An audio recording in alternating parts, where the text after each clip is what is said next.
So today we have a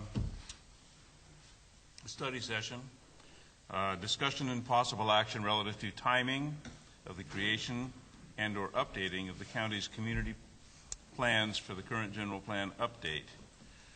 A couple of ground rules here, folks. We do want to have everybody have an opportunity to speak today. However, I'd like you to keep your comments as brief as possible. There's a lot of people here today. And we're going to try to avoid redundancy. If somebody's already made your point quite eloquently, you don't need to get up and make it again. So please respect that. Another thing is that we need to keep track of who is participating so that we keep our contact lists updated and that the minutes for this meeting are accurate. So today, anybody that wishes to speak, we'd like you to first come to the table that's over here on your far right where there's a sign-in sheet, and please print your name legibly. When you then come up to the podium, and you can queue over there. Next, when you come to the podium, please state your name and please spell it. It's the best way for our clerical people to keep track of who was here, who said what, and so that that information stays on record. And right now I'm going to turn this over to Stephanie Moreno, our Community Development Agency Director, to open up the meeting. Stephanie. Thank you. Stephanie Moreno, Director of Community Development. I'd like to thank all of the public members who are here again today for this meeting. This is an important meeting for the county, and I appreciate the time and effort that you have in being here. There's some confusion about what is actually on the agenda today, so I wanted to review that very briefly. We've been asked to put on the agenda an action item for decision by the Board of Supervisors as to what the timing will be on the updating of the community plans.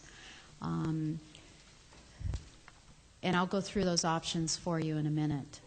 But it's not about whether or not the community plans will be updated. They will be updated at some point in time. And there's also some confusion about what the word update means. When Mintier drafted the work plan, he used the word update the community plans to signify that the existing community plans would be brought into technical consistency with the general plan just as far as how it looked. Not to change policies and goals and implementations, but rather just that the community plans would be made consistent with the general plan and how they're looked at, and to make sure that there's no inconsistencies between the community plan and the general plan update that would cause us grief later on. It wasn't to go back and do visioning process in each community and redraft community plans and go through a robust public participation on what should be in each community plan. That was envisioned as part of a subsequent process, subsequent contract. The board did not put money in the budget to go through and do the full, robust public participation piece on each of the community plans. So the decision that we're asking the board to make is on that subsequent piece that has not already gone out to RFP on how we want to do the robust public participation piece of our community planning process, when that will happen, if the board wants to commit more money to it, if the board wants to commit more staffing resources to it, when you want that to happen. So that's what the discussion is today. As you know, we have a draft community plan already in place for Copperopolis that has been pending for some time. We had intended to, I had committed to the public to take that back out for public review in the next month. So that we can have another look at it before it comes into the Planning Commission. It's essentially done for all intents and purposes, and it was our opinion that that should continue. The money was already contracted for it in a previous year. There's remaining money that was committed and carried over from last year to finish that community plan. So that one we had always intended on moving forward with. But we would like clarification from the board on that today, verification that that's the intent. What really is an issue is what's going to happen with community plans in some of the other areas. We have a lot of community groups that have been working on community planning on their own time, with their own resources. They've committed a lot of time and effort to this. They have some excellent I've attended some of those meetings as a guest, and those include in the areas of There's been some work in Valley Springs and District 2 communities of Glen Clove, Railroad Flat, Mountain Ranch, West Point, Wilseyville, Paloma, McCollum Hill. I recently attended a meeting in McCollum Hill. I've attended a meeting in Murphy's. We had community regular meetings up in the Arnold area. So there's been a lot of public talk about doing community planning, and they're very interested on the timing and how they're going to be involved in that process. It's our intent to involve the public every step of the way on the community plans. It's important that they vision what they want for their community, and that they have, every stakeholder in the community has the opportunity to participate and vocalize their concerns about their area, and hopefully reach a consensus on what moves forward to the Planning Commission and the board. But again, it's a timing issue. I wanted to briefly go over what we feel are some of the pros and cons of the different options that are available. One option is to do nothing at all with the community plans at this time and just proceed with the general plan update. The advantage of that is it allows us to focus on the general plan update itself and get it into technical shape so that we don't have questions of adequacy. It also saves the immediate cost because we've already budgeted for the general plan update over a 2-year period. It would not require any further expenditures. On the other side of the coin, it would guarantee that there would be future additional costs. Running the community plans with the general plan update will save money on the environmental review process. As you're well aware, EIRs are very expensive to process. If we have to do individual EIRs for each community plan at a later date, it's going to be much more expensive than running the community planning now and doing an EIR for everything at once later on. We will save conceivably a lot of money. It will also guarantee ongoing controversy in those community areas that are being missed for specific issues that they feel are there. They will continue to be concerned about those issues, and that could actually slow down the overall general plan update process if we end up spending a lot of time on individual community issues within the big overall general plan update. It also will keep the Community Development Agency in the business of doing piecemeal general plan and zoning changes because not taking a look at the community plans, which are even more outdated in some cases than the general plan itself, would mean that we'd continue to have to process general plan and zoning changes at a later date possibly, or the board would be required to make decisions in communities on projects coming forward without any clear idea of what the community feels is in the best interest of their community there. Another option for the board is to designate one or more community plans to proceed now and to delay the rest till the end of the general plan update. As we indicated, we had planned on doing that with Copperopolis anyway. That's within our existing work plan to continue with that project. A couple of the other key areas that the board has discussed previously for priority are the District 2 communities of Railroad Flat, Glencoe, West Point, Wilseyville, and Mountain Ranch. Is that right, Steve? Is it Mountain Ranch or actually, I think the four what communities? was in the actual resolution was just the 4 Blue Mountain communities. The Blue Mountain communities, okay. But other towns in District 2 had been working I apologize. alongside those. Okay, so those were the priorities for the Blue Mountain communities. And then the other priority, I believe, was the Valley Springs area was indicated as a high priority because of the growth that is occurring down there at this time.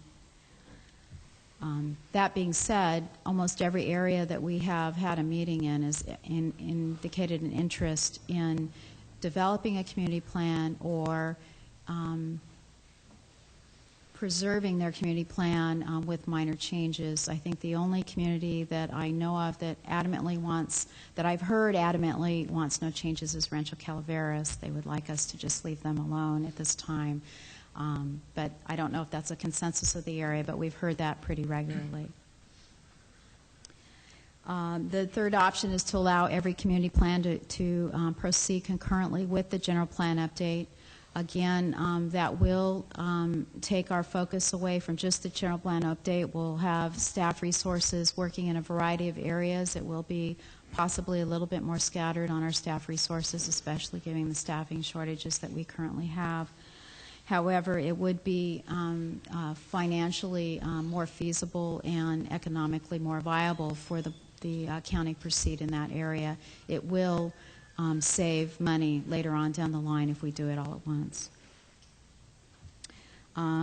The downside of doing that also would be that the community may be confused as to whether they're working on community plan or the general plan because they are distinct products in some ways, and it could be confusing for public participation process, although I think that's a minor to be addressed with an education and outreach program. The fourth option would be for the board to stage the community plans and proceed with the high priority ones now, or to indicate that you want one or two to move forward now and give definite dates for when you want the others to move forward so that we can time them and stage them so that we're focusing primarily on the overall general plan update, but that we try to manage to get them all done in time to incorporate and roll them into the EIR. That would be a juggling act. It would take a lot of organizational skills, but I believe that that is also a viable option for us to consider. For example, have Copperopolis and Valley Springs move forward now, have the District 2 and the San Andreas start in January, have the other communities lag behind that a few more months so that by the time we get done with the EIR, we can hopefully make sure that we've covered all of the issues. So those are the options that we've outlined. You may have more that you want to take into account today. I know the public is very keenly interested in giving public comment on this issue today. Okay, are there any opening comments from the board before I invite the public? I just want a clarification on the copper plan, Stephanie. Yes. You want to proceed with the copper plan, or what general plan will it be evaluated against? The current general plan? We would proceed with it so that it would come into the county. It wouldn't be a standalone document. So I would anticipate that it would get policy review by the board. If the board likes what's there, it would come back through a formal process of being included in the EIR work for the general plan update so that it's all done at one time. All right, so it's not that we're going to do it now with the current general plan. It would be with the It wouldn't be future general adopted plan. now as a standalone document. We have an opinion from County Council that we cannot do that, but we would get it done so that it rolls with the EIR for the general plan update. So if we don't do our general plan EIR for 3 years, this copper plan won't be evaluated then until we get close to doing the EIR for the general plan. Not necessarily. There are some very large projects down in the area that are doing EIRs, and much of that work can be used to expand upon for copper community plans. So if for some reason the general plan update got delayed for 3 years, there is another opportunity to do the environmental work for copper plan. But again, County Council has indicated we can't adopt it as a standalone and consider it to be in compliance with the OPR regulations unless we also fix the technical pieces of our general plan update. Okay. So it really is a So, juggling I mean, act. Yes. We can't take action on it until we've taken action on, or close to taking action on the updated general plan. Okay. You could take action on it. It would not clear up the legal challenges that we are facing at this time. Okay. Thank you. All right, are there any other preliminary comments before I open it up to the public? Just thanks for being here, and for those of you who are recidivists from last time, thank you for your forgiveness, if it's there. Haven't they been sitting here since then? No, I was here and they weren't there. Okay, folks, I want to reiterate a couple of things before we get started. One, when you come up to the podium to speak, I'd like you to queue up at this table on your right and sign your name in first. And then when you get to the podium, please state your name and spell it, please. And remember that today we are here to discuss the relativity of timing to the creation and or updating of the county's community plans. And I would like you to keep your comments on target, please. We're not going to discuss any particular projects today or other related items. It gets things too complicated, confusing, and drawn out to do that. So if you respect that, I will appreciate it very much. Mr. Chairman, if you'll indulge me for a moment, for people in the room who may not recognize the fact that my name is Russ Thomas. I represent the District 5, but for quite a good many years before I got elected to this position, I was the chairman of the Copperopolis Community Plan. And at the risk of being overly redundant on that, that group went through all the processes. We spent a good deal of money and years of public involvement getting the plan up to the point, including having two very well-attended public meetings, and it was that occurred about 2 years ago, and we were given some assurances that the Copperopolis Community Plan, with a ribbon around it, was going to be delivered to the Board of Supervisors almost immediately. I mean, there was an expectation that it would be delivered the next month. Now, that took place 2 years ago, and certainly there's been a lot of transition, and I mean, I replaced the former supervisor, and a lot of things have happened since then. But I feel like I beat this thing to death. But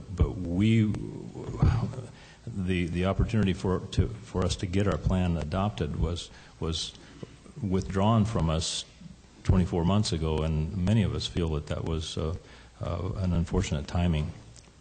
So I feel compelled to bring that to the forefront and make no apologies for that explanation. Many of us feel very emotionally tied to that plan, and that's why we're arguing so strenuously to have the board look upon that particular plan with a little bit different view than some of the others. So thank you for that opportunity. Thank you for your note of encouragement about the timing. That'll go over well. Thank you very much. It instills a lot of confidence in everybody that their community plan is going to be done within a month. That's all we meant, Russ. Well, we're not in the midst of another election in District 5 right now. So. Okay. Mr. Infacino.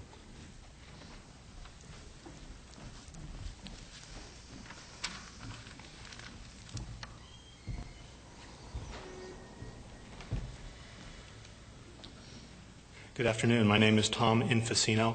I-N-F as in Frank, U-S as in Sam, I-N-O.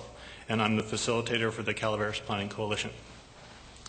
The Calaveras Planning Coalition is composed of community groups, organizations, and individuals interested in growth and planning issues in Calaveras County. The coalition is united in its belief in the need for a comprehensive update to the Calaveras County General Plan. Further, the coalition believes that citizen participation is key to the successful update of the general plan and necessary to the update of community plans throughout the county. Over the past 20 months of traveling from community to community to discuss the general plan update, it's been my great privilege to get to know some of the good people of Calaveras County. I have found the good people of Calaveras County to be a diverse lot. So have other people, it sounds like. They vary in religion, in politics, in age, in tastes, and in voice. Some work hard in the forest or on the range, while others are retired. Some are busy meeting the needs of the many tourists who visit this beautiful area, while others serve the needs of those who call Calaveras their home all year round. Some live here in Calaveras but have to work elsewhere, while others work here in Calaveras and have to live elsewhere. However, despite their many differences, I have found that these good people are united in at least one thing: their intense love for this land you call Calaveras. From the wide open ranges to the mini ranchettes, from the sprawling oak woodlands to the quaint downtowns, from the vast conifer forests to the family orchard, from the deep river canyons to the proudly owned family homes, The good people of Calaveras County deeply and profoundly love the landscape they call home. I have found that most of the people are here and hope to stay here because of their heartfelt connection to their close family and dear friends, because of their deep and abiding connection to this glorious landscape, and because of their strong faith that the good people of Calaveras County will protect the diversity of its rural legacy. The Coalition believes that the county can best protect this diversity by upgrading the community plans. I'm here today to provide you with 3 compelling reasons to upgrade the community plans during your comprehensive general plan update. Reason number 1, community plans provide the best model for reflecting community diversity. A review of the existing community plans and the general plan showed that some communities want historic district design guidelines while other communities do not. Some communities are concerned about development on steep slopes while other communities are not. Some communities are concerned about localized flood hazards while other communities are not prone to flooding. And some communities are concerned about regulating excess development while others are seeking to encourage new development. Put one way, community plans provide for creative planning solutions to problems. They provide local people the opportunities to meet local planning goals in locally desirable ways.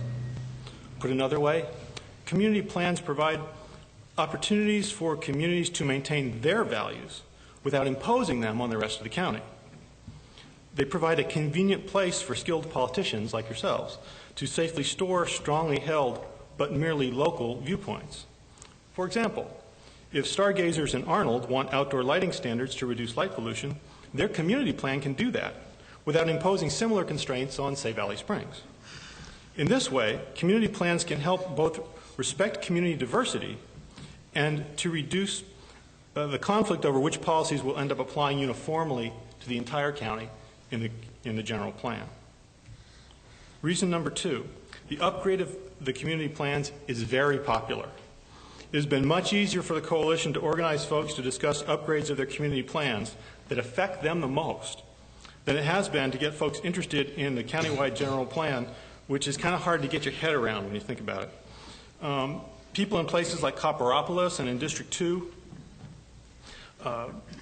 who are without community plans now want community plans for their area, and they continue to work hard to develop and refine these plans on their own. People in places like Valley Springs want their community plan updated to reflect current and future conditions, and they are raising funds and holding workshops to update their plan on their own. People in places like San Andreas want the goals and policies of their community plan implemented, and they are drafting implementation measures on their own. People with community plans of more recent vintage just want to hold on to what they have by ensuring that their plans meet the standards of modern planning law.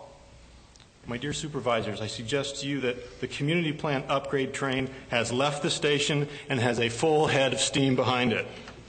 I implore you, do not stand in its way. The smart move is to meet the train at the next station and incorporate these upgraded plans into your comprehensive general plan update.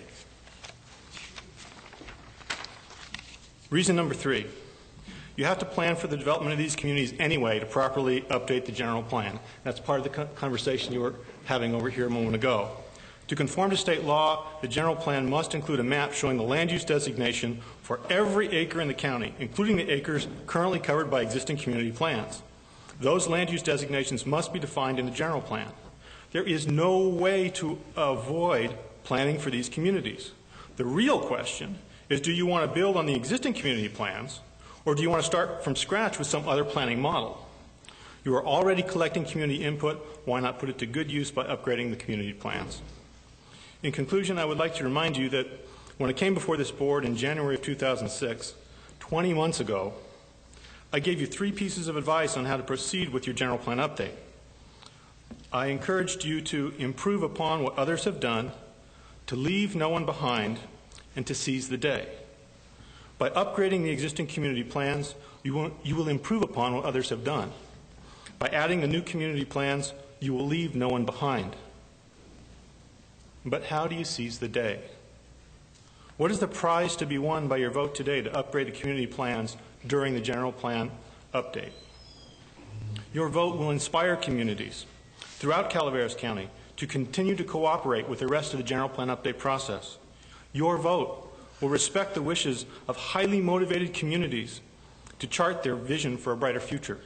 Your vote will energize community members to continue their volunteer efforts to upgrade their community plans. So today, the Coalition stands with the people from Arnold who want to retain the integrity of their existing community plan, and we ask you, the board, to stand with them. Today, the Coalition stands with people in Murphys and San Andreas and Valley Springs who are working to upgrade their community plans, and we ask you, the board, to stand with them. The Coalition stands with people in Copperopolis and in District 2 who long for the adoption of their first community plans, and we ask you, the board, to stand with them.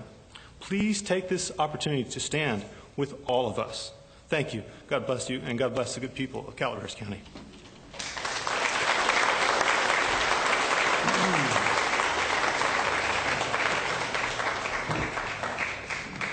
Good afternoon. My name is Joyce Techel, T-E-C-H-E-L. I'm here as a representative of MyValleySprings.com. This is the third time citizens are trying to get an updated Valley Springs community plan without any county support. In 1983, the director of the planning department, Brent Harrington, responded to a request to update the plan by asking the residents to wait for available funding and staff, to wait a couple of years until the airport plan was done. The planning director further recommended that, quote, "We not consider any additional general plan amendments for Valley Springs until the plan is rewritten. Additionally, I would further recommend that we not consider any additional rezonings in Valley Springs." That was in 1983. The development map from MyValleySprings.com, which I'm going to hand out to you again, shows that the county continues to approve projects while Valley Springs sits with a 5-page long, 30-year-old community plan.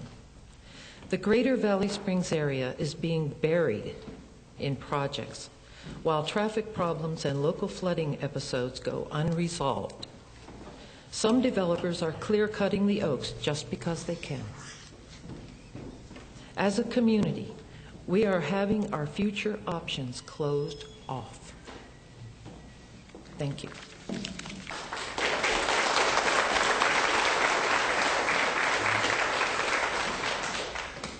I just want the record to note that if it wasn't for Joyce and some of her colleagues, we wouldn't even have a RIM fee.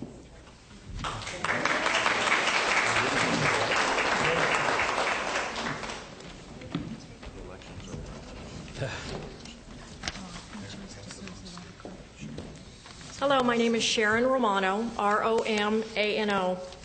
I'm here as a resident of San Andreas and a member of Citizens for San Andreas, which is just one of many groups that are actively involved in looking out for the future of Calaveras County.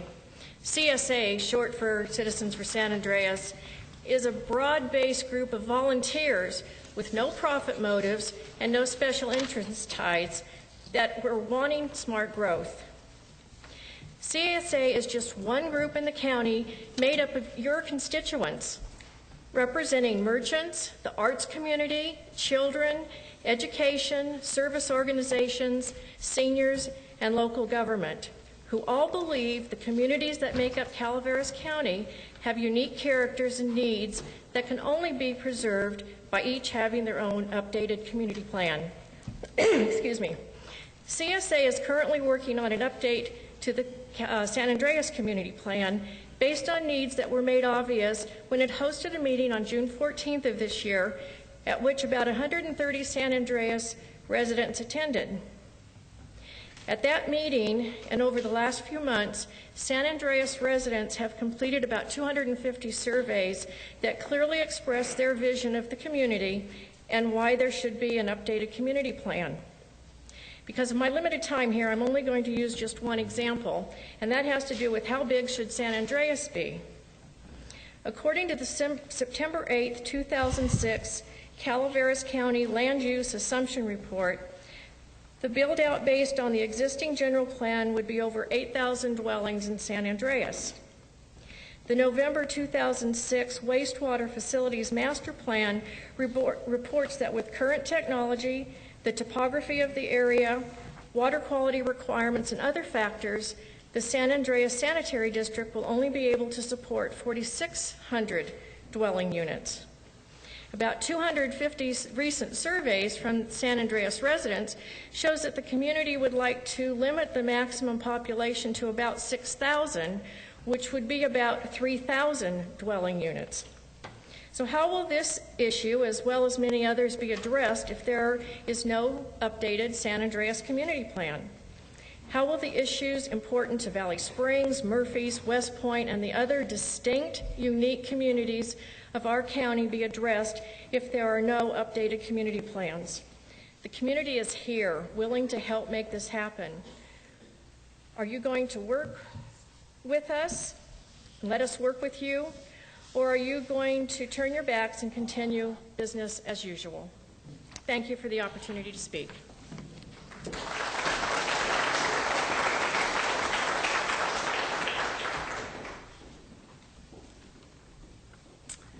Hello, members of the Board of Supervisors and Calaveras citizens. My name is Pat Gutman, G-U-T-T-M-A-N-N, and I'm a member of the Citizens for San Andreas and the Calaveras Planning Coalition. I'm here today to urge you to fund the community plan development with robust public input concurrently as an integral part of our general plan update process. As stated in the Calaveras Intervote, community plans are more precise and localized, giving residents an opportunity to determine how their neighborhood will grow and develop. It is vital that citizens have direct input into the future of their neighborhoods.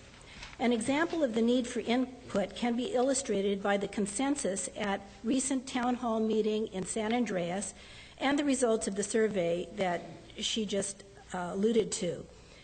Over 10% of the population of San Andreas responded to the survey. With 1/3 of the surveys tabulated at this time, a majority surveyed said they would like to see a rural lifestyle and open space preserved. They also said they don't want any more gas stations in San Andreas. It's the only place that has a reasonable price for gasoline. This is true. I believe that the residents of San Andreas, in their wisdom, know what's best for their neighborhood. The American Farmland Trust conducted a cost of community services study, and it was conducted in 24 states from coast to coast. They found that the cost of residential development was greater than the revenue received. The medium cost per dollar of revenue raised was $1.19 for residential land use. Our county departments are strained to provide services to an ever-growing population with inadequate revenues generated. Are we going to pay now or pay later?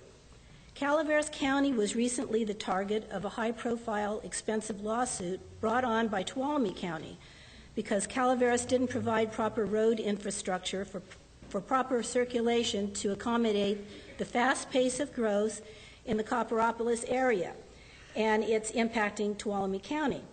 If Copperopolis had a community plan in place to address those issues, there may not have been a large settlement paid by the taxpayers. Again, pay now or pay later.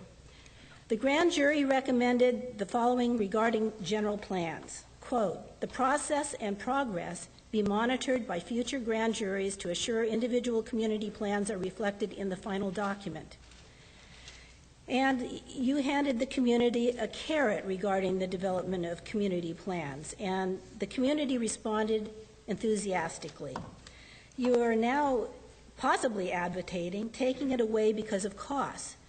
You thought it was important enough to apply for a grant to fund community plans. I hope we get the grant, but I don't believe it should be money driving the support of community plans. I propose that you can't afford not to fund community plans. Citizens need to provide their valuable input through community plans for our county to successfully plan for its future. It's the foundation of our way of life. It's democracy. And as I said before, pay now or pay later.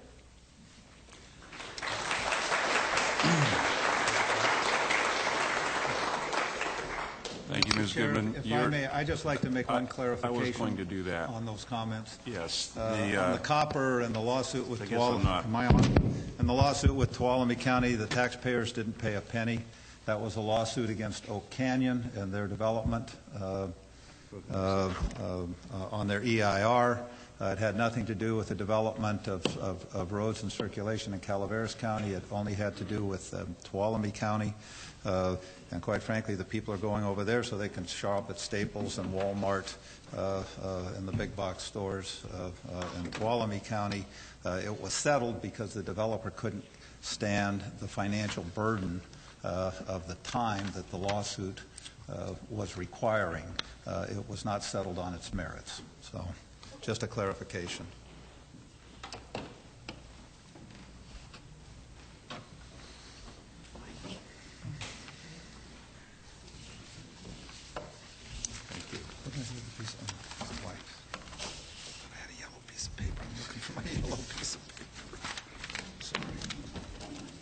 I'm Catherine Jackson, and I represent the Wallace citizens serving residents. You've seen me before. I'm literally that part of the Wallace citizens that carry water for the Wallace area, not meant to be a double pun. You know that our key issue, of course, is underground hydrology and the lack of any definition. Land use law requires that a general plan be integrated and internally consistent. CEQA compliance activities require that the general plan keep community plans and specific plans updated and current. The county has identified and promised 10 communities will be updated in your December 6, 2006 work program. Several of those communities have been working at no cost, long hours to the county to update these plans. It only makes sense to go in lockstep while updating the general plan. Please divorce yourself of the notion that there is some shortcut which saves time and money, as you may save neither in the long run. Community plans are not money issues so much as people issues.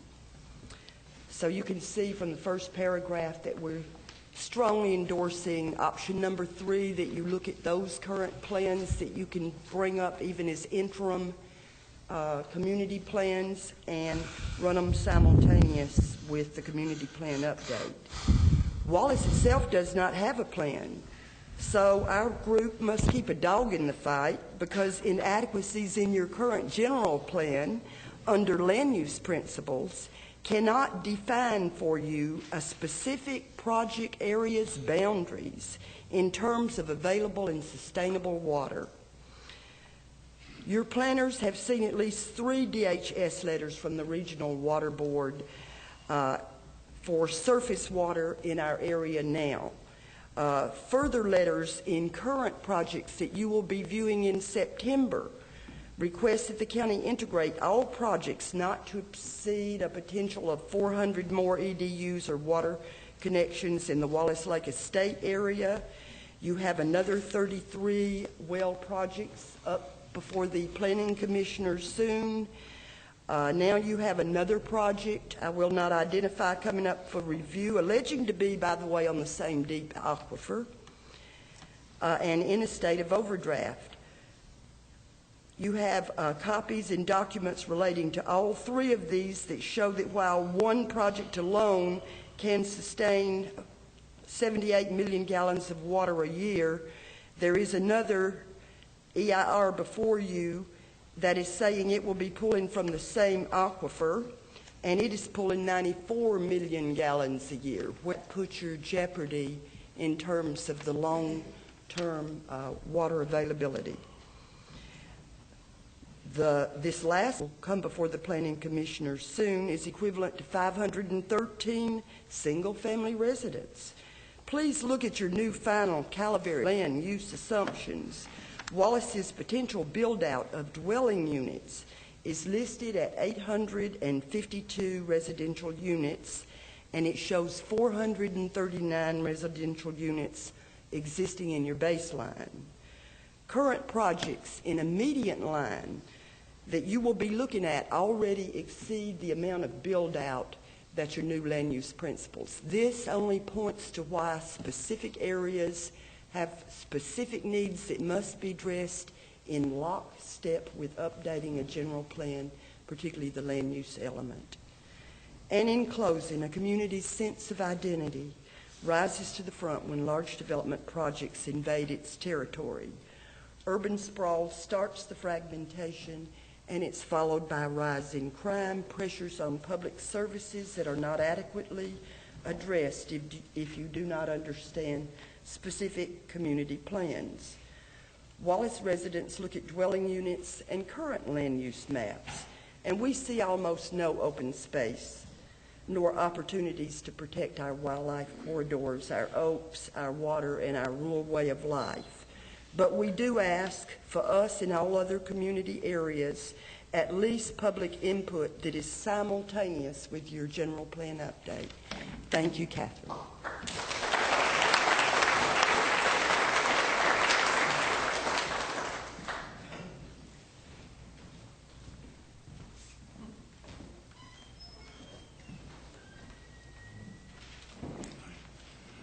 I'm Dave Self, S-E-L-F, and I have a very brief little note here discussing the existence of a Murphy's Community Plan. We've talked about update, and really, it could be an update. This isn't a matter of all new, all different, all wonderful, all expensive. This can be updated. In this update, I'd like to recommend that it has a structure of goals, policy, and implementation measure. And I'd like to recommend that there should be a line for organizational responsibility for that implementation. This is reflected in Murphy's peculiar concerns, particularly such things as where the traffic's going as it's maturing now. But generally, we'd like to see this community plan and suggest community plans should have responsibility and accountability included, not merely goals and objectives. Thank you.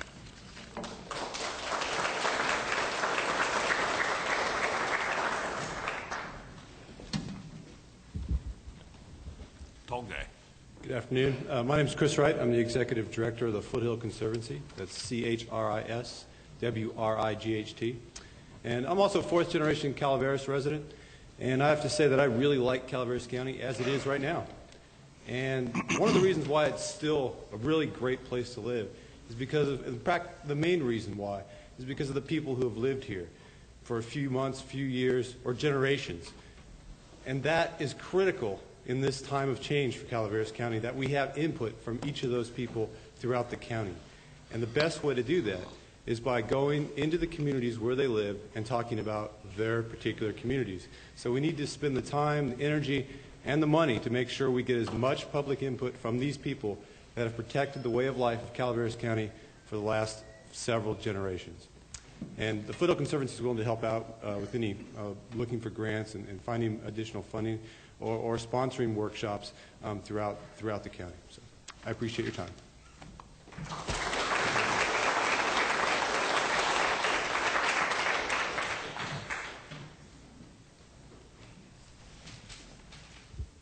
Good afternoon, Board. I'm Addie Jacobson, A-D-D-I-E-J-A-C-O-B-S-O-N from Murphy's. And Joyce Teckle's remarks made me think of something I didn't intend to say to you today, but in the summer of 2000, I came before the board as it was then comprised and asked if there could be a citizens task force formed on clear cutting, because that was when Sierra Pacific Industries first started clear cutting up here. And although the land is private in its zone, timber production zone, there was interest finding out what did the citizens think and what was the county's relationship to that, because land use does have implications, and we wanted to see what the citizens thought and how that related to the county. At that time in 2000, I was told that county resources couldn't be freed up because a Valley Springs community plan was the primary priority of the board. Since then, over 10,000 acres have been clear-cut in this county, and we don't have a Valley Springs community plan. So I may be back asking you for a task force. But what Don't you love it when a plan comes together? Addie, why doesn't your coalition buy the Sierra Pacific Industry property up there, and then you can just Well, if you declare want it to a broker wilderness? the deal with SPI, we'll sit at the table with them and talk about it. We'd be happy to make that conversation happen. So if you want to be the middleman, I've asked a lot of people. I'd be happy to handle the money, Addie. I'm sure you would. But anyway, what I was going to talk to you about today is a lot of things that have already come before you about the interest you have in your communities. Almost every community in this county is represented here today, and we have citizens, as people have noted, who have only the public interest at heart. People aren't here with corporate interests, with self-aggrandizement interests, anything like that. They're here, and they continue to be involved, although a lot of people thought initially they would drift away. They haven't. They continue to come back, and they care, and they're working. And I think, you know, it's really important that their efforts be grabbed, you know, seize the day, as Tom said. You know, use these people now and as the plan goes forward. But I do understand that one of your issues continues to be county resources and money, and I just would like to say that, you know, you have so many people here working now whose skills continue to get better and better. Every time I hear the people of this county, I'm amazed at how capable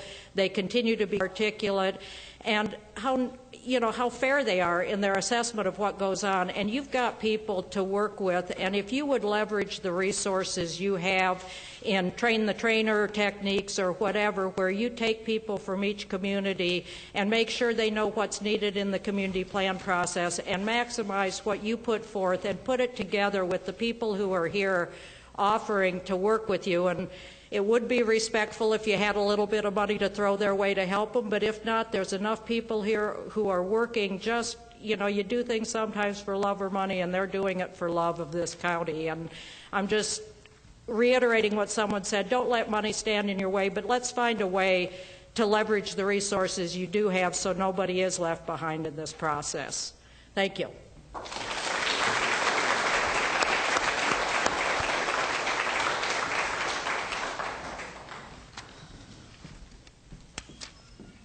My name is Greg Meyer from Copperopolis, and we've heard a lot of great reasons today why every community in the Calaveras County should Meyer, have spell your last name, please. Pardon me? Spell your last name. I'm sorry. M-A-Y-E-R. Thank you. And as I was saying, we've heard a lot of great reasons today why every community in Calaveras County should be either have a community plan or updated community plan where it's appropriate and it's current. I'm here on behalf of Bill Albee, that couldn't be here today, who is our chairperson for the Copperopolis Community Plan Advisory Committee now, who inherited from Russ Thomas over here. I'm sorry I won't be handing you a nice copied perfect set of notes here. It's actually notes that I jotted down from the July 24th meeting while we were waiting for you folks to come over. So I hope I can still read it. We get beat up all the time. Our first meeting and our initial work and first surveys were done in 1992 in Copperopolis. And people at that time were saying, why were we interested in a community plan? Are you planning for rattlesnakes, jackrabbits, and the such? And actually, now I think we've got quite a few people on the same page, that we're needing these community plans in all of our communities. The growth, actually plan growth was at the top of the list of our surveys at that time, and how to manage growth and make sure it's planned well. So nothing else has changed in that regard either.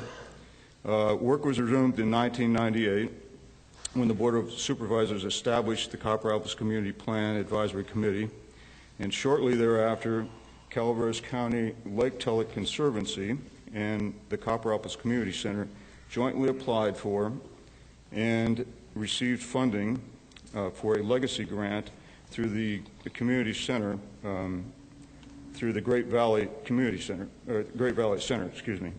And that funding, which came from them, was approximately $40,000, and members of the community stepped up and contributed about $10,000 to that cause.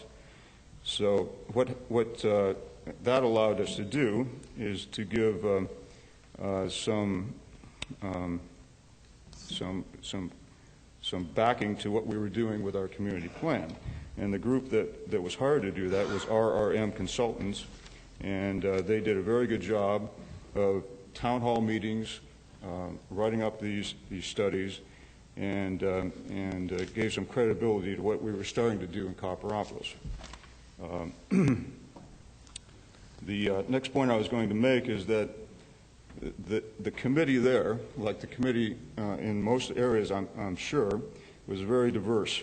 It was a group of people that was made up of teachers, biologists, ecologists, historians, engineers, parents of young children, grandparents, people from real estate and construction fields, healthcare, stakeholders, lawyers, ranchers, and we had many that had experience with community plans and general plans in the past. Now, the people were asked to give their time and energy to put this plan together, and this is over a period of at least 7 years, I believe. And a number of people, had conflicts with work, other obligations. Over the years, they might be working in the Bay Area or San Francisco, maybe Sacramento. They would come home for these meetings. I know Russ, a lot of times we'd be calling him and asking him where he was, or he was driving back from who knows where to be at that meeting at 4 o'clock in the afternoon, or 3 or whenever it was. I know in my own case, I was in the pharmacy business, and I had to find pharmacists to replace me.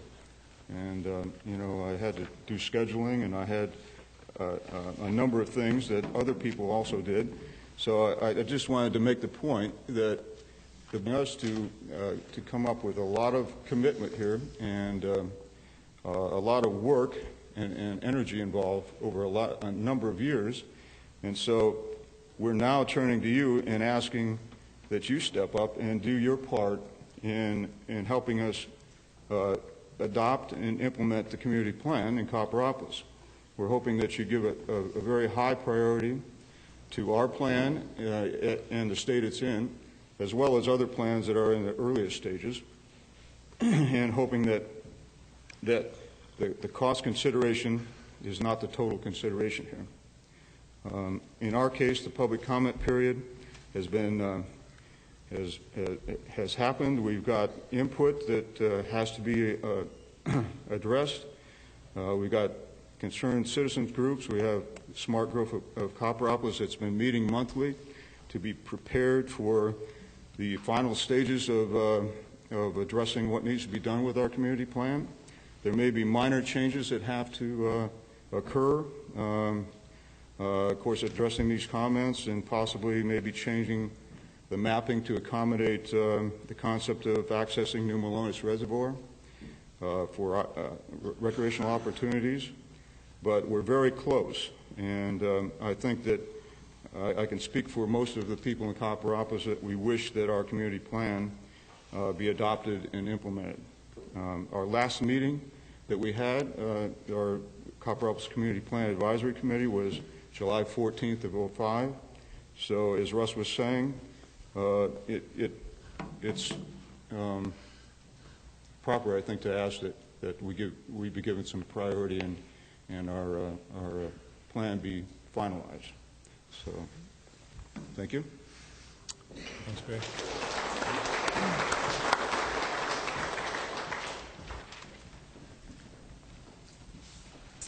My name is Mickey Williamson. You don't have to sing along with the spelling if you don't want to. M-I-C-K-E-Y W-I-L-L-I-A-M-S-O-N.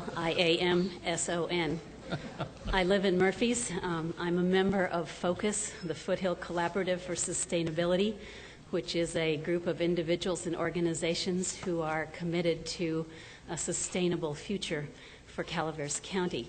And as a member of FOCUS, I'm also a member of the Calaveras Planning Coalition. And I echo everything that has been said so far, but I wanted to put two more reasons for doing all community plans concurrent with the general plan. And I put them forth in the context of what we, not only in Calaveras County, but in California and indeed our nation and our world, are facing these days, which are the twin contexts of climate change and the coming end of cheap fuel and energy sources. And the statistics we have these days, the science we have, suggests that many things are likely to happen in the time of this coming community plan.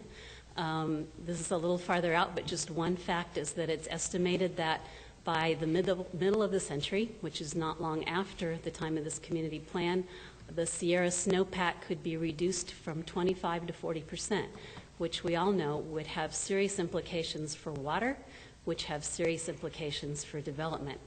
And so as we think about not only our general plan, but our community plans, we need to be thinking about not only going to mitigate these proposed changes, but how we are going to plan to adapt to them. And so in the wise planning for those eventualities, one of the things that is suggested in growth is that growth happen near communities that are already planned, infill development, using the resources that are already in place so that we reduce driving, so that services and schools and shopping are placed closer to where people live. And if that's the wise growth in the communities that currently exist, it makes total sense, to me at least, that community plans are an integral part of the general plan, that's where the development will take place. Therefore, communities ought to have a big say in what those plans look like. The second factor related to that is we've talked about the different stages that some of the community plans are in. Some are non-existent, some are pretty well developed and could be altered slightly. Even those, in the context of what we are facing, we need to rethink even a good existing community plan. Does it account for the things that are coming in the years to come? So I just wanted to add those two to what's already been said. And along the lines of money, of resources, the time and money that it would take to do these plans, it's my belief that where there's a will, there's a way, and that the more important factor is not money or time, but willingness. And I truly hope that this county has the willingness it takes to do what is right, not just what is expedient.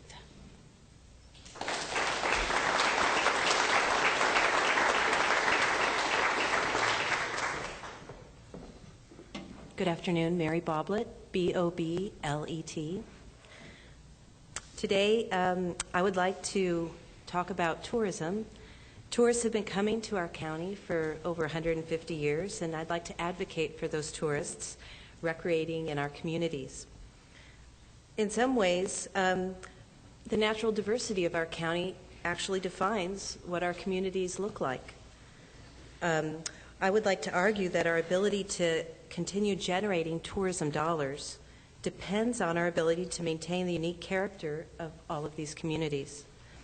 Tourists don't look for homogeneous landscape features and attractions when they come to our county. They would like to visit our beautiful county and experience it, whether it's hiking the foothills among the oaks or searching out those pocket meadows on the pass. Others come to taste the wine, and still others come to raft the Moke River. Until we begin building an economic infrastructure supporting jobs, our county's existing and mostly small businesses need tourism to thrive, and those are your community plan people. Supporting community plans allow us to support tourism and to maintain our existing economy. It's that simple. Thank you.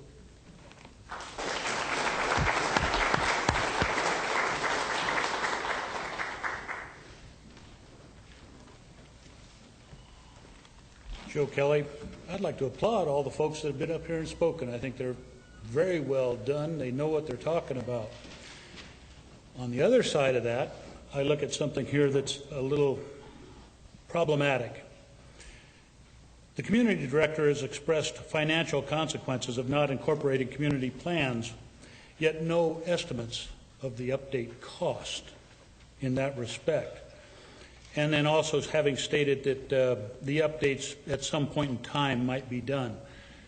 Here's what I see. Well, rather than the vagaries of resources and money, how about an economic impact report? I asked this question a few weeks ago. Is this county solvent? These folks have done their part. Now it's time for the county to be open and do your part. Tell us, what's the resource, manpower? Where's the money? Is the money there? If it isn't, be honest with us. Tell us. Because as you well know, realistically, myself, having gone through 2 general plans in another county that took 20 years to get into the process, when they're supposed to be updated, what, every 5 years, every 10 years? Realistically, if it's not done now, it won't be done. And you've just wasted a whole lot of people's time. And yet you get paid for your time. These people don't. But they're there wanting their communities to be a certain way, to be representative of their vision. Thank you.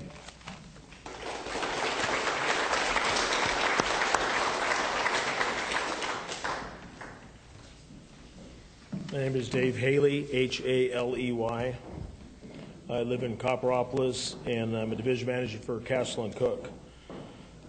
The general plan is meant to be a planning tool. In order for it to be useful, other than regulations, it has to have a workable land plan and vision that is acceptable to the people who live in the county. In our county, each of the population centers are separated by several miles, and each community has diverse topography, character, and relationship to each other and the region. Each of these communities deserves a plan that is supported by the people that live in each community and that also takes into consideration the overall character of Calaveras County. These plans should enhance the character of the area with a growth plan projecting into the future that will provide quality of life and economic viability while enhancing the environmental attributes within the context of a community plan. Upon completion of these community plans, they can then be melded into the county general plan. Preparing a general plan ahead of major community plans will only provide a document of rules and regulations without meaningful community acceptable plans. This direction will provide no beneficial planning. My recommendation is to immediately fix the deficiencies in the current general plan and parallel the adoption of those community plans that are ready to be folded into the general plan. Life is timing, and you have to recognize your opportunities or they will pass you by. The more time that goes by while working to achieve an acceptable general plan that includes an overall county growth plan, some of the more viable and quality community opportunities may leave. Delay will cause future development of communities to be built denser due to the ever-increasing growth pressure and the cost of development that occurs over time. This is especially true in Copperopolis. Thank you.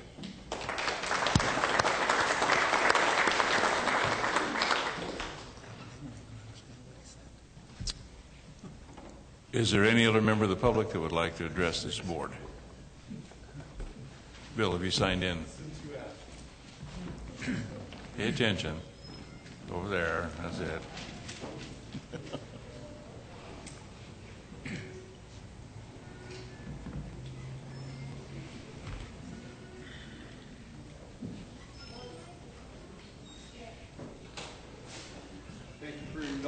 You bet. Just state your name and spell it for the clerk, please. I can't spell my last name. It's too hard. That's Bill Schmidt, Schmiett. And I just come here to say, and then there's Mountain Ranch. The rest of you all have infrastructure developed. You've got a water system or a sewer system. CCWD serves you in a fashion, and Mountain Ranch has no infrastructure whatsoever. And as such, our community plan would look substantially different. We've had lots of meetings.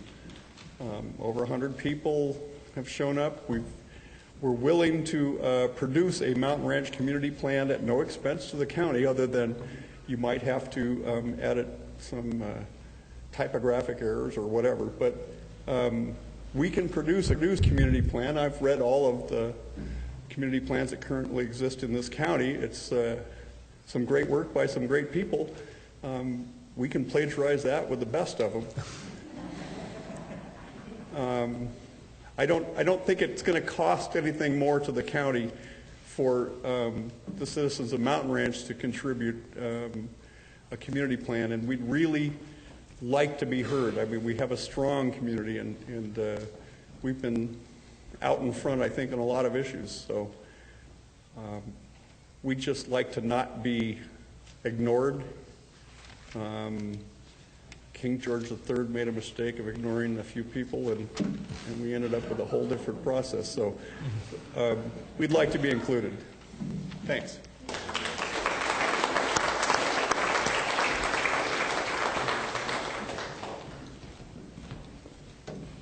Good day. Mike Del Orto from McCallamy Hill. That's M like McCallamy. IKEDELL''ORTO. I am a registered voter in Calaveras County. I've always been since the day I could register. My family's owned property in Calaveras County, or interest in property, since before there was a Calaveras County. I participated in a couple of the general plans and spent the 4 years that was supposed to be 6 months helping develop the McCallamy Hill Community Plan. Many of you have seen community plans and the long misery that goes with them. And I would like to make a couple of comments here regarding those in the county. To my knowledge, community plans are those things that are supposed to focus on a smaller area with more detail, just like a specific plan is supposed to do. They're provided for in the law. I'm sorry that you allowed the advisors to convince you that you should fail the county by declaring a moratorium. This will extend, this exercise will extend that same process again. And the worst thing of all this is that the principal reason that we have shortcomings in the general plan is because the board, including the board I was on, failed to implement the mitigation measures that we recognized in the previous general plan because it was politically difficult. I commend the previous board to this current board for adopting the RIM fee, one of the major issues that we had failed to do before. I commend them for doing the Valley Springs Benefit Basin and the Copperopolis Benefit Basin. The people of Copperopolis, oh, excuse me just a second. I have to stop, back up just for a moment. I've been informed that anybody who doesn't participate in this process, their voice will not be heard, although I have trouble believing that to be so because you represent all the people. So Roger Pitto, who couldn't be here today, boldly said, please say that everything you say that I say is what he says, so he's participating. Now that's pretty bold, right? Can you believe that? You get on with it. So, to my way of thinking, a couple things is the people that invested all that time in Copperopolis, we're talking years. That needs to move forward. Valley Springs is in a serious state of lack of moving forward. The Valley Springs Public Utility District has difficulties. The other plans are fairly complete, although they may not meet all the current requirements of the law. I think all you need to do is address those things that need to make them current. I also believe that those community plans should be separate documents and referred to in the general plan, which will allow those things to be taken a piece at a time when the time comes and the people are interested. I have another concern that I would like to address as far as participation in this project's concerned of the general plan, and that is I attended, I think, 4 of these meetings. And in one of those meetings, I participated in the visionary group for McCallamy Hill. But I found it quite interesting that some of the people that are very active were participating in all those that I attended, the 4 I attended. The same people were attending visionary groups representing those different communities that they were not part of. That concerns me. I think one of the things you need to do is not have or recognize self-appointed committees because they're quite self-serving.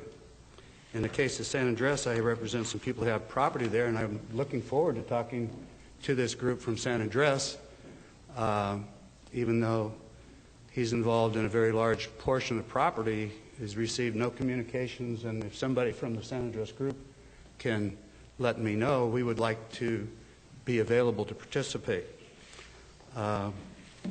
With that, have a good day. Thank you.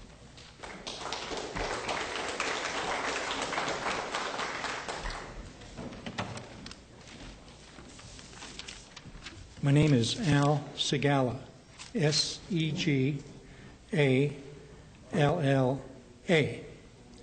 And I'm going to try to say something that you haven't heard before.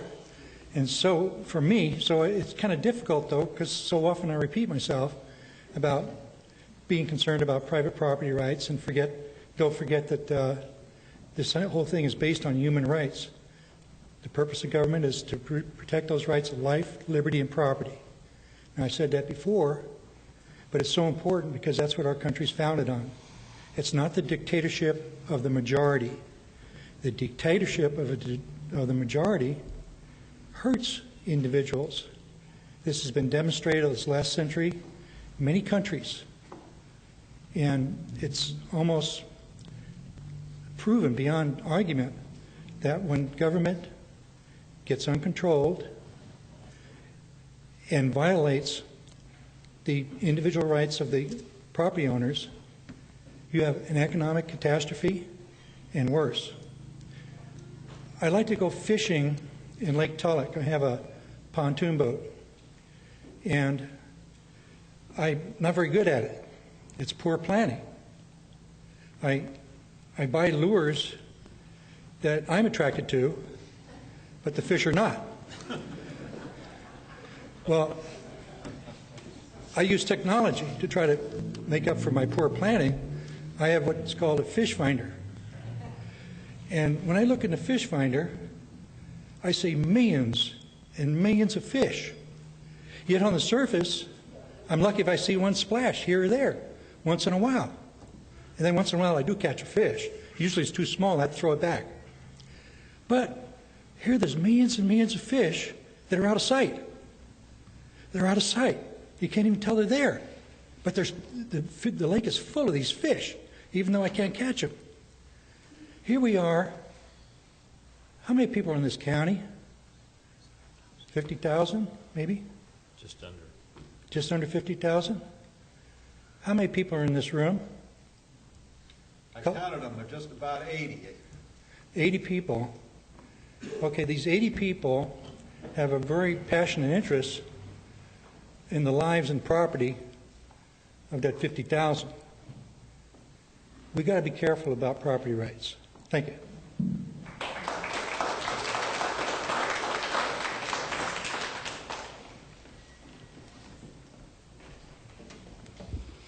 My name is Holly Mines, and I don't need to spell my last name because it's the same thing as gold mines. I would like to try to make a plea for trying to come up with a way of looking at doing community plans which is different than the way they've traditionally been done. I think all of us feel really overwhelmed when we think of the process that Copperopolis went through to create their community plan. And I frankly think that the diversity of the community, all of the communities, can be reflected in the general plan update in a simpler way. I disagree with a former speaker who is arguing that each community should have its own community plan, which is a separate document, and then when somebody comes in and asks to look at the general plan, they have to carry out this big fat document with 20 books attached to it representing all of the other communities. A group of us just a couple of weeks ago went to a seminar. There were probably 10 of us that are in this room right now that went to a seminar on rural community development in which not the specifics of community plans was discussed, but ideas for community planning. And one of the things which really struck me was a computer program that was presented. That one was called Community Viz, like visioning your community. I know there are other ones. They were able to put in front of the audience, using GIS technology and other mapping technologies, pictures of an actual community. So let's say, me being from the famous Railroad Flat, we take a picture of the 4 buildings in our community, and then we start planning from there.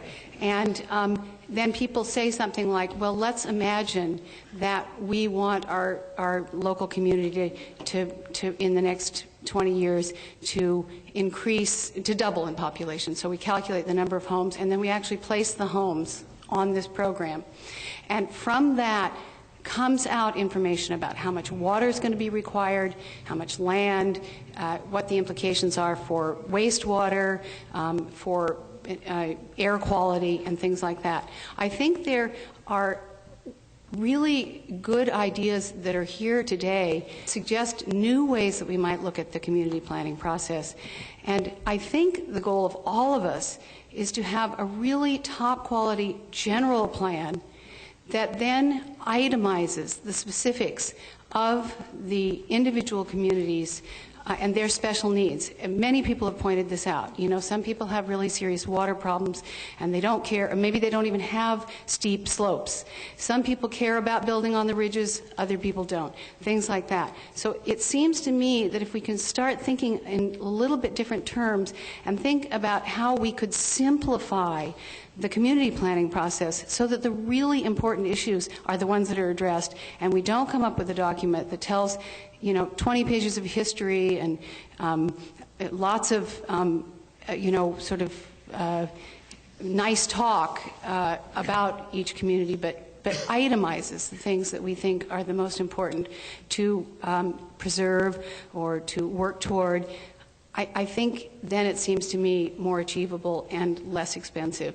And if we were able to get some kind of grant, maybe this grant that has already been referred to, and start as much larger groups, maybe, like 4 or 5 communities getting together with one of these programs and learning how to use it and working together on it, then breaking down into smaller groups according to our communities and coming up with the variations that we request for our communities. I think it seems more doable, more affordable, and possibly would take a little less time than that awesome and overwhelming idea of embarking on a community plan for each community that could take 5 to 15 years. So that's my comment. Thank you.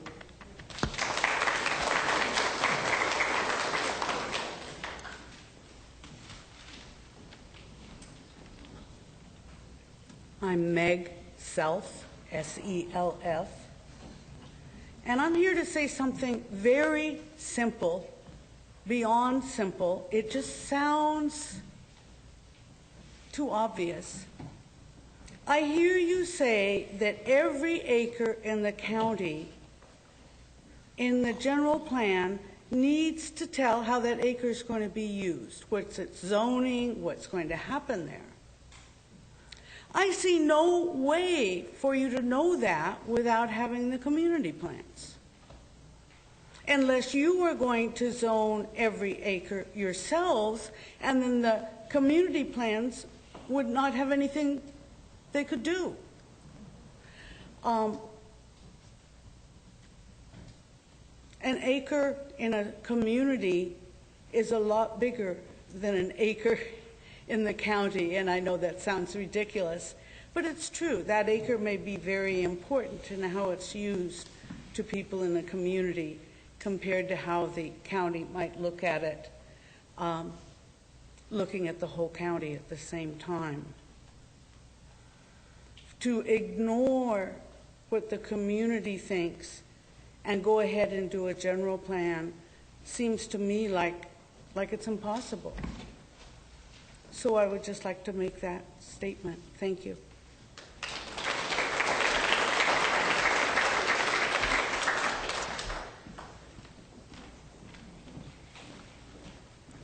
Hi, I'm Sloan Delorto, D-E-L-L''Orto.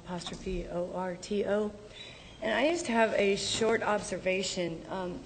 I hope I'm not going to offend anybody, but it appears to me that the majority of the people in this room are either retired or self-employed, like myself, so I'll take offense, or maybe unemployed. What I'm not seeing, or maybe working for the government or for various nonprofits, some of my friends here, many of my friends here, what we're missing a lot of is the input of people with real jobs, and that's frightening to me because they care too. So the timing of these kind of meetings, whether they're general plan meetings or community plan meetings, I think the timing of them could be just a little better.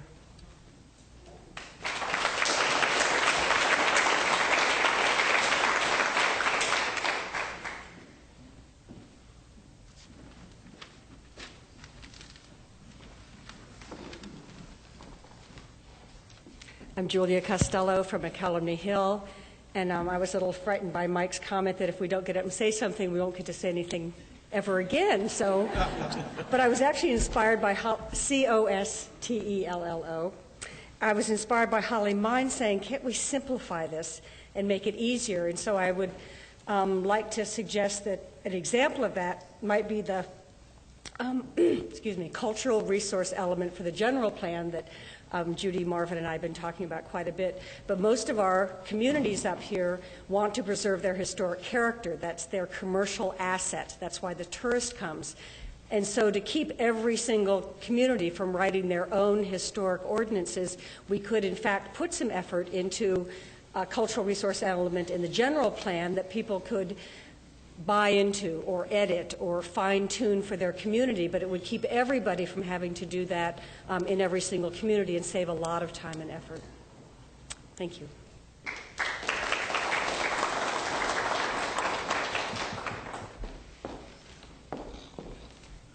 Hi, Sharon Romano again, R-O-M-A-N-O. A couple of people have come up here talking about 80 people representing a group, and it's kind of gnawed at me a bit.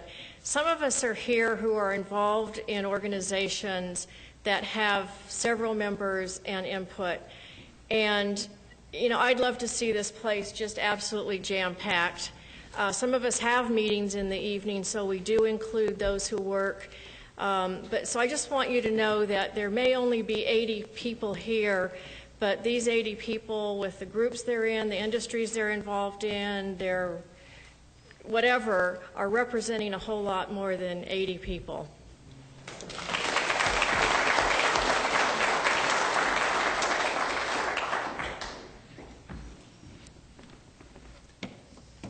Anyone else? In the immortal words of Roger Pitto, Mike Del Ordo, and Yogi Berra, if you don't talk, we don't hear. Hi. It ain't over till it's over. Did you sign in? No. Okay. Sorry.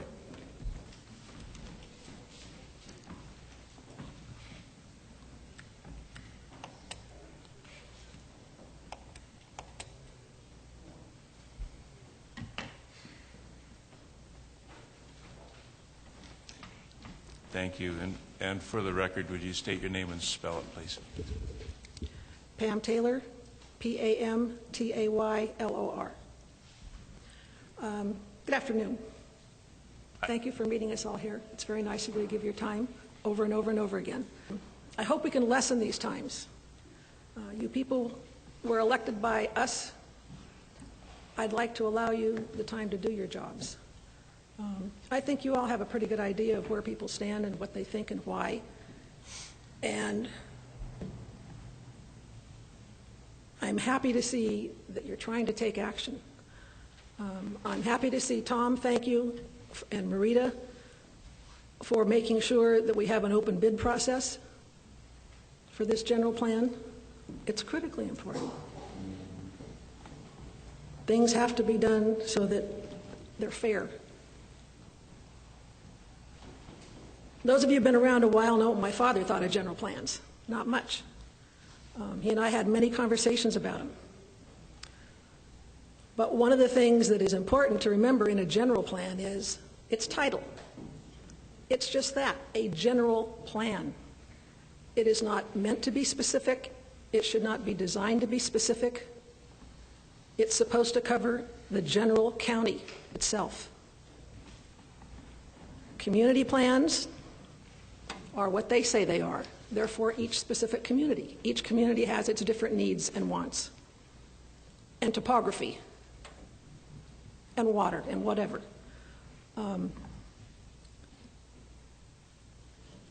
You can't have a community plan without knowing what your general plan is to begin with.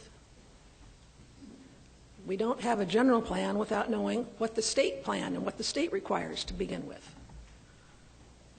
When I was in grammar school, I learned how to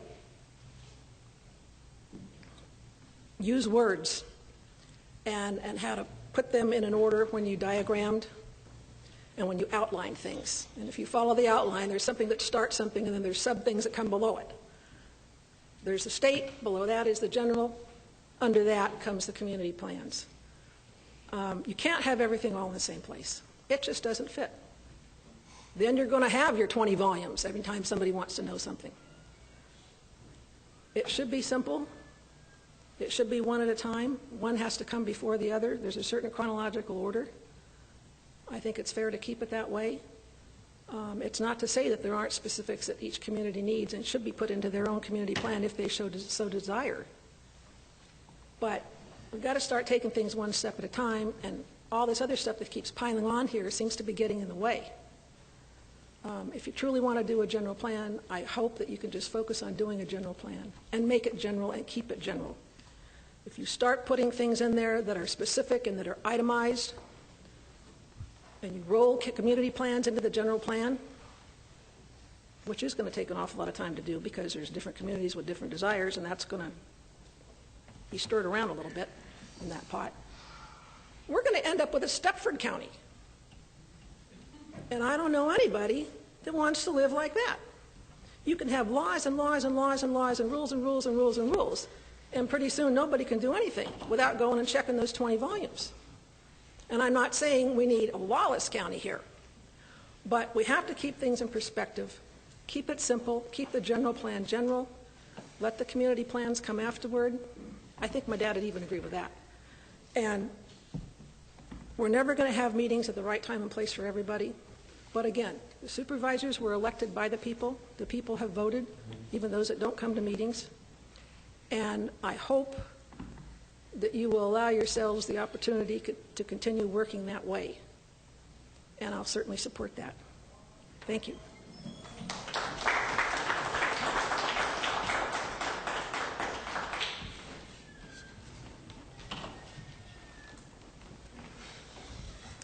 Dave Self, yet again, SELF.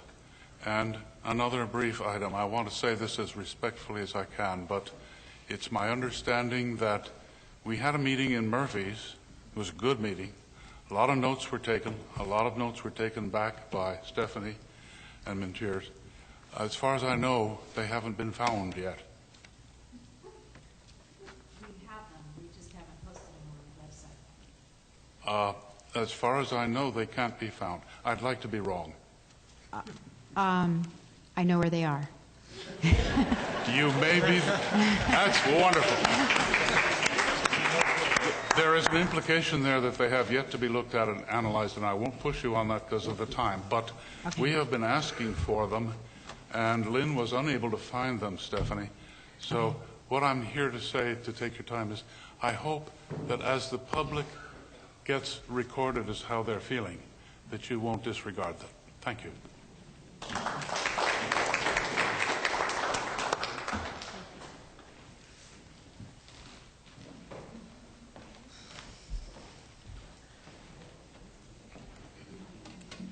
My name is Mickey Parks, M-I-K-K-I-P-A-R-K-S. I live in Rancho Calaveras, and what I'm here to state is that we have a special plan, and the majority of us that have been in the special plan, in the program, want to keep it that way. So that'll probably save the general plan funding quite a bit of money without dealing with us. We have a very specific plan. The developers have an area. They stated single-family dwelling, no industry, and we would like to keep it that way. And we were told by Mr. Monterre that you can take it away from us at any time. And I would hope that you wouldn't, and if you do, you will have a fight on your hands. I'm not threatening you. Who is Mr. Monterra? Manure? Oh, Mr. Mintier. Oh. Okay. So, now, I was at the first Valley Springs meeting. I was at the Rancho Calaveras, the elementary school meeting, and he kind of fluffed it off and said, well, there's just no way. The Board of Supervisors put it in, the Board of Supervisors can take it out. And I would like to see the documentation to that if you choose to do that. Well, in theory, that's probably correct. However, I wouldn't concern yourself over it. What you need to do is attend the meetings that get your input. They will be held at various times of the day. And the general plan is going to be very sensitive to the input of the residents of Rancho Calaveras. Okay. And I'm just telling you, I'm not threatening you, got but it. there will be a fight. Boy, I'd hate to hear you when you come up to me with a threat. That'll be really good. Would you like me to?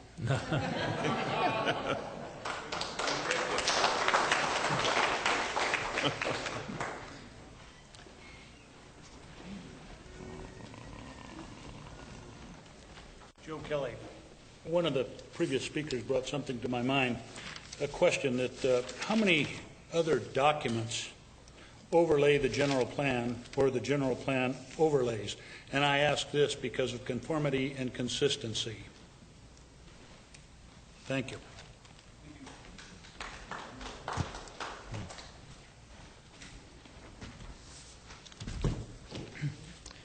Doesn't anybody from Sheep Ranch want to get up and say, don't mess with you?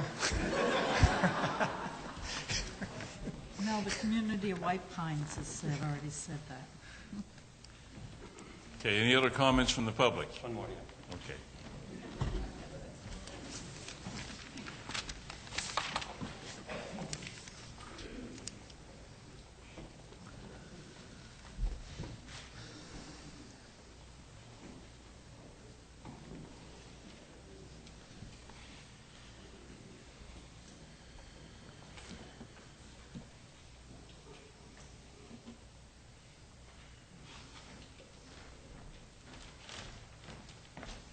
Good afternoon.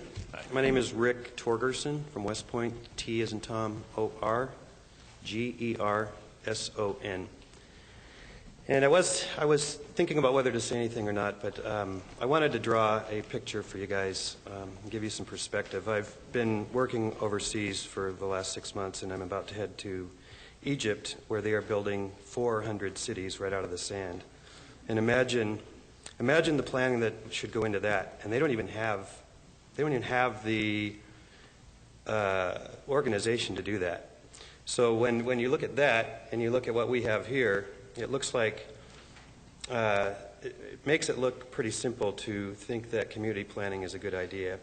And what I've learned, I'm bringing over there to tell people how to properly plan their cities and communities. And I would like to, all the information and all the knowledge that the people here have gained in what a general plan is and what a community plan is and the energy and time that's been put into it, it just seems like it makes a lot of sense to keep it going and allow the communities to develop in the way that they'd like to.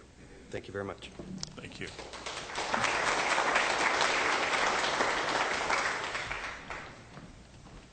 My name is Glenn Inoue, and I'm a member of Focus in the Calaveras Planning Coalition. You spell your last name, please? Oh, yeah, I-N-O-U-Y-E. And I just wanted to bring up something that I remember Mintier said at a railroad flat meeting. He had mentioned that one of the reasons, that the communities should go forward and start thinking about what they wanted for the communities, because then they would pick and choose the things that each community had in common and maybe incorporate, instead of reinventing a community plan, put that into the general plan. So all the things that all the different communities had in similar, instead of putting them in community plans and making it really confusing, just to streamline them and put it all into the common things into a general plan. That's one more reason to have at least the communities working towards a community plan. Thank you. Thank you.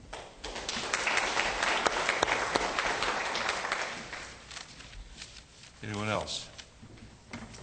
Going once? Going twice?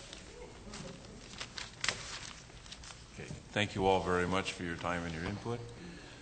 At this point, I'll bring it back to our Community Development Director. I guess, Stephanie, would you like to take some comments on what was said, or you want to? I have just a few comments. I think that everyone's very articulate about what the issues are, and there's very little responses that I have relative to it. Just a couple of things that I did want to say is, one is to Mr. Delorio, Mike, I did make a comment. He had said that he was going to let the community plan processes move forward, and then he figured that there'd be a group of people that would show up at the board on the last day it's time to adopt and set forth their opinions, and it would overturn all the community planning. And in response to that, I said that it's best to be involved at the very beginning, and the board is not going to expect that the public is going to wait till the last minute to give their comments on the community plan and general plan process, but that everybody should be participating at the very beginning so that we have consensus documents moving forward and we don't have a lot of controversy at the last minute at the board meeting for 100 people to show up and say, I don't like anything that's been done, but I haven't been to any of the meetings. So I wanted to put that into context, that everyone will always have an opportunity to say what they need to say at every step of the way, and no one's precluded from participating at every step of the way, whether they've participated before, but it doesn't make sense is the question. So, and then relative to the open bid process for the general plan, I know there's been a lot of public exposure and comments made, and I think that when I have a chance to discuss that in the public, that the community will see that it was an open bid process. I just have those two comments. Okay, thank you. So the task we have before us, once again, is to determine what, if any, the timing of the creation of these community plans, the updating community plans. And been a lot of comments today that were similar. Your comments are both thoughtful and have merit, I'm sure. So I guess I'm going to ask the board what we have to discuss that in front of you and decide what we'd like to do. I do have some disagreements with some people on some minor issues. One of them being funding. That seems to be the most important, although in some people's mind it's the least important. Some of you are wondering where the money is. As you may know, cities and counties are required to balance their budgets, unlike the state and federal government. And if you would really like to be a student of where the money is, the county budget is available to all of you, and our budget hearings are open meetings. I encourage you to attend, and you will know where every penny is. Our staffing at the county is down right now. Obviously, we don't have all the staff we would like to have, and more obviously than that, it does take staff to develop these plans. And the old saying is, everybody wants to go to heaven, but nobody wants to die. So if you want something, you have to buy it. And if you're not willing to buy it, in other words, if we don't have the money, it is very difficult.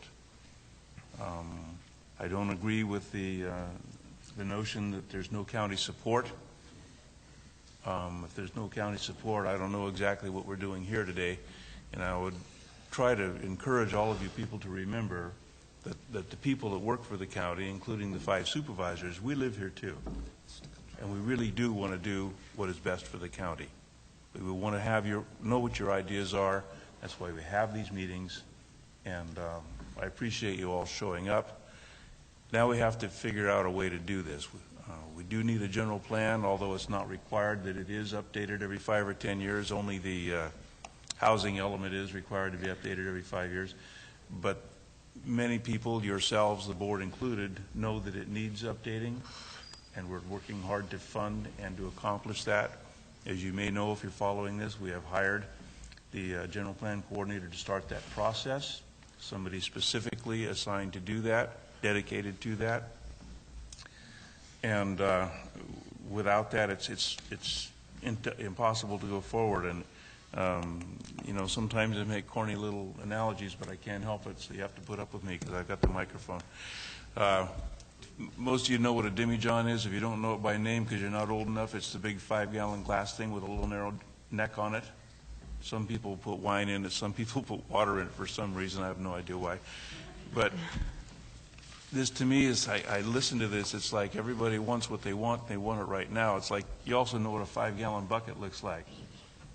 Well, I challenge you to take a 5-gallon bucket of water and just pour it in there. It's not going to work. But if you get a funnel and you pour it in measured amounts, you'll get the thing filled up without spilling any. And I hate to put this in such a simple analogy, but that's the way it is. We have to take this step by step, and this is one of the steps. Okay, and we'll be many, many more steps before we get there, but I'm convinced that we're going to get there if we do that. I'm going to open this up now to board comments. Russ, I'm going to ask you to start. You have a community plan that's been in the works for how many years? Well, my involvement has been 8 or 9 years. It started a little bit before that with a previous group. But I heard a pretty consistent theme from the 27 or 28 people that talked here today. I mean, everybody seemed to be on pretty much the same philosophy that the community plans are important, that they should be worked on. The one lady, Pam Taylor, seemed to have a counter argument that we had to keep them on the shelf and work on the general plan. Maybe I misunderstood her comments, but when you maybe I'm too close to the issue to be totally objective about it, but when you have areas like Copperopolis and Valley Springs that have such development pressures, seemingly they're higher than they are in other areas of the county, I think that there's really pretty dangerous to continue to operate with a plan, an implemented plan, an adopted and embraced plan that allows those communities to develop along the lines that the people living in the community have mutually arrived at these conclusions. I've said this perhaps too many times, but the existing general plan of our county of Calaveras in the Copperopolis area, that boundary that we have drawn around what we call the Copperopolis Community Plan, if you use the existing land use planning documents, it would result in a population of 100,000 people.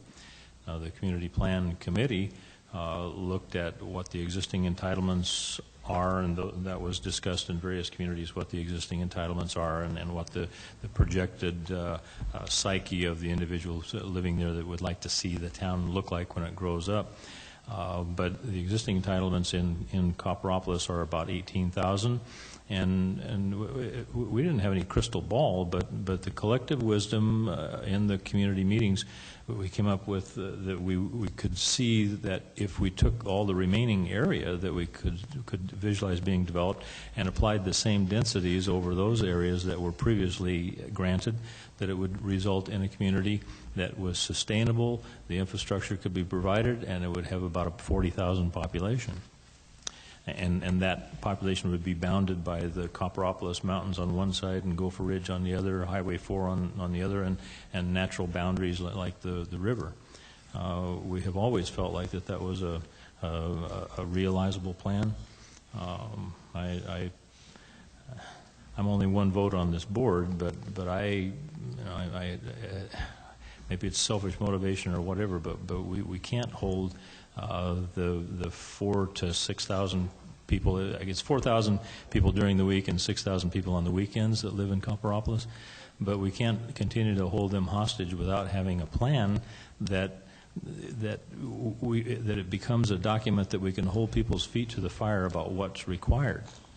Now, we have a property or a developer that has, by the grace of God, shown up down there at Castle and Cook, and they're building some wonderful stuff. If you haven't been to the community center or the Copperopolis community or town square, we had the first ever event there over the weekend. Had 2,000 people in this little downtown area, and it was just, it was like a view into the future of what this place is going to be like. And that particular development is at exactly the right, or the location that they chose for that, and the methodology that they used to build it was arrived at by reading our Copperopolis Community Plan, the Vision 2020 document that we started with, and then the draft plan that we have in place. CCWD has used it as the instrument or the guiding document for their master plan for that area. I would encourage you to to vote with me to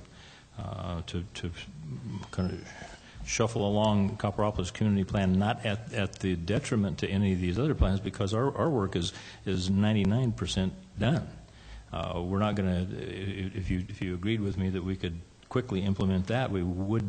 In many ways, in my mind, I see it, adopting the Copperopolis Community Plan could expedite the development of some of these other plans, because we wouldn't be by that 35,000 acres down there that we call Copperopolis. Anyway, I certainly want to express my appreciation for the people that have given their time today to come here, and if there was any expectation that you weren't going to be listened to, please be assured that that you have been. We're not going to leave any of you out in this process. So with that, I'm ready to make a motion. No, just calm down a little bit, okay? Just calm down. Rita?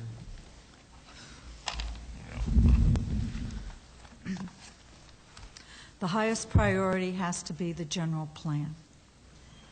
The board has already committed approximately $740,000 to the general plan. That's over a 2-year period. None of us like to hear Supervisor Claudino talk about funding, but that is a reality. Stephanie Marino recently applied for a grant to help fund community plans to look for funding, and we applaud that effort. The energy and excitement that goes into a community plan, those of you who've been involved in one, takes patience, but it's very exciting to be part of it. I've been part of 2 community plans in my district, Arnold, Avery, Hathaway, Pines. Each of them took over 7 years to accomplish, and we probably have the newest community plans in the county, and ours are 8 years old. So I very much support the community plan process. The board has some really financial decisions that we have to make and priority decisions that we have to make regarding community plans. Stephanie brought up that if we had community plans that were ready to go when we did the general plan, we can make it part of the total EIR process. Otherwise, we are doing separate EIRs, all of which costs more money. So there's a financial incentive to try and get community plans done, if community plans can be done in parallel with the general plan. Okay, so I'm sitting here thinking, how do we accomplish that and not give you any money? One, I mean, the board could prioritize the community plans. I think we can do things to move it along, to move each of the communities along, but that's a commitment on the community's part. From my experience, the people that serve the community plans in my area were very dedicated for 7 years. They met monthly. So being part of a community plan process entails a commitment on the part of those people who are part of it. I do believe, and it was mentioned earlier, that there has to be diversity on the community plan. That means philosophical, political, how you want to grow as a community, diversity on your plan for it to meet the criteria that will be required for public scrutiny. There are things maybe the county can do. We can possibly provide locations for you to meet. We can do website information. We could have dovetail on our general plan, do your website for the respective community plans. We could provide GIS maps. I'm trying to figure out some ways we can get this going in each of the communities without dollars and resource. I don't want to waste people's time, so I wouldn't want a community to go down. The dilemma I have is you go down a trail for how you want to plan, and then you have to evaluate your community plan against the subdivision map act, the general plan, real estate laws, and so sometimes you need that technical expertise. Someone mentioned, I think it was Addie, because I wrote her names like an Addie thing, to train the community to do these things. I think we could possibly offer that service. We need someone that could organize the overall effort without having a planner assigned to you, since we don't have any planners to assign to you. Community plans need to determine the boundaries of their community plans, and so if you're doing one in relation to a community next to you, you will have to determine your own boundaries. There's things that I would like you to consider in your community plans, which is infrastructure. These are critical questions that the Board of Supervisors has to deal with every single project that comes before us. And I truly challenge Burson and Wallace to figure out how we're going to provide water to them. Holly Mines brought up, as I understand it, a computer model, so you could feed variables into it like we do for circulation plans and circulation alternatives. There's a model that you could use. Depending on the costs of things like that, we could look at that. Maybe models, computer models or computer simulations, as I understood her, could be provided to the communities.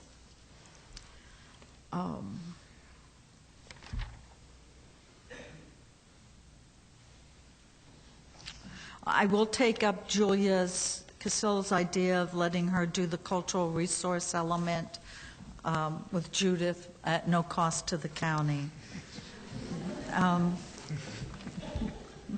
I've heard it a couple of times. You know, I think Tom Infosino mentioned that really everybody is already on the train going out of the station. Oh, there's Judith. Is going out of the station, and the board needs to be there. And I agree with that. And philosophically, that sounds wonderful to do that, but we have probably close to a dozen communities that want community plans. So how can we best organize that to let you proceed down your path, which I support you're doing, with not a lot of financial and resource support for you?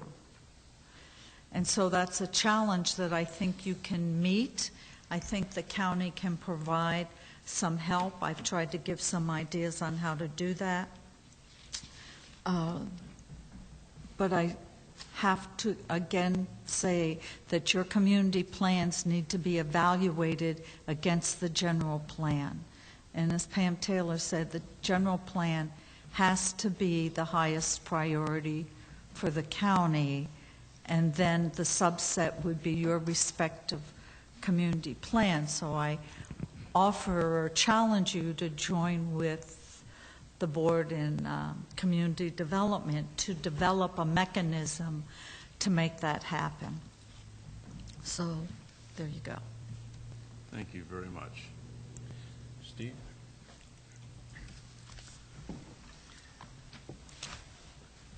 It's been interesting to me how we look at things.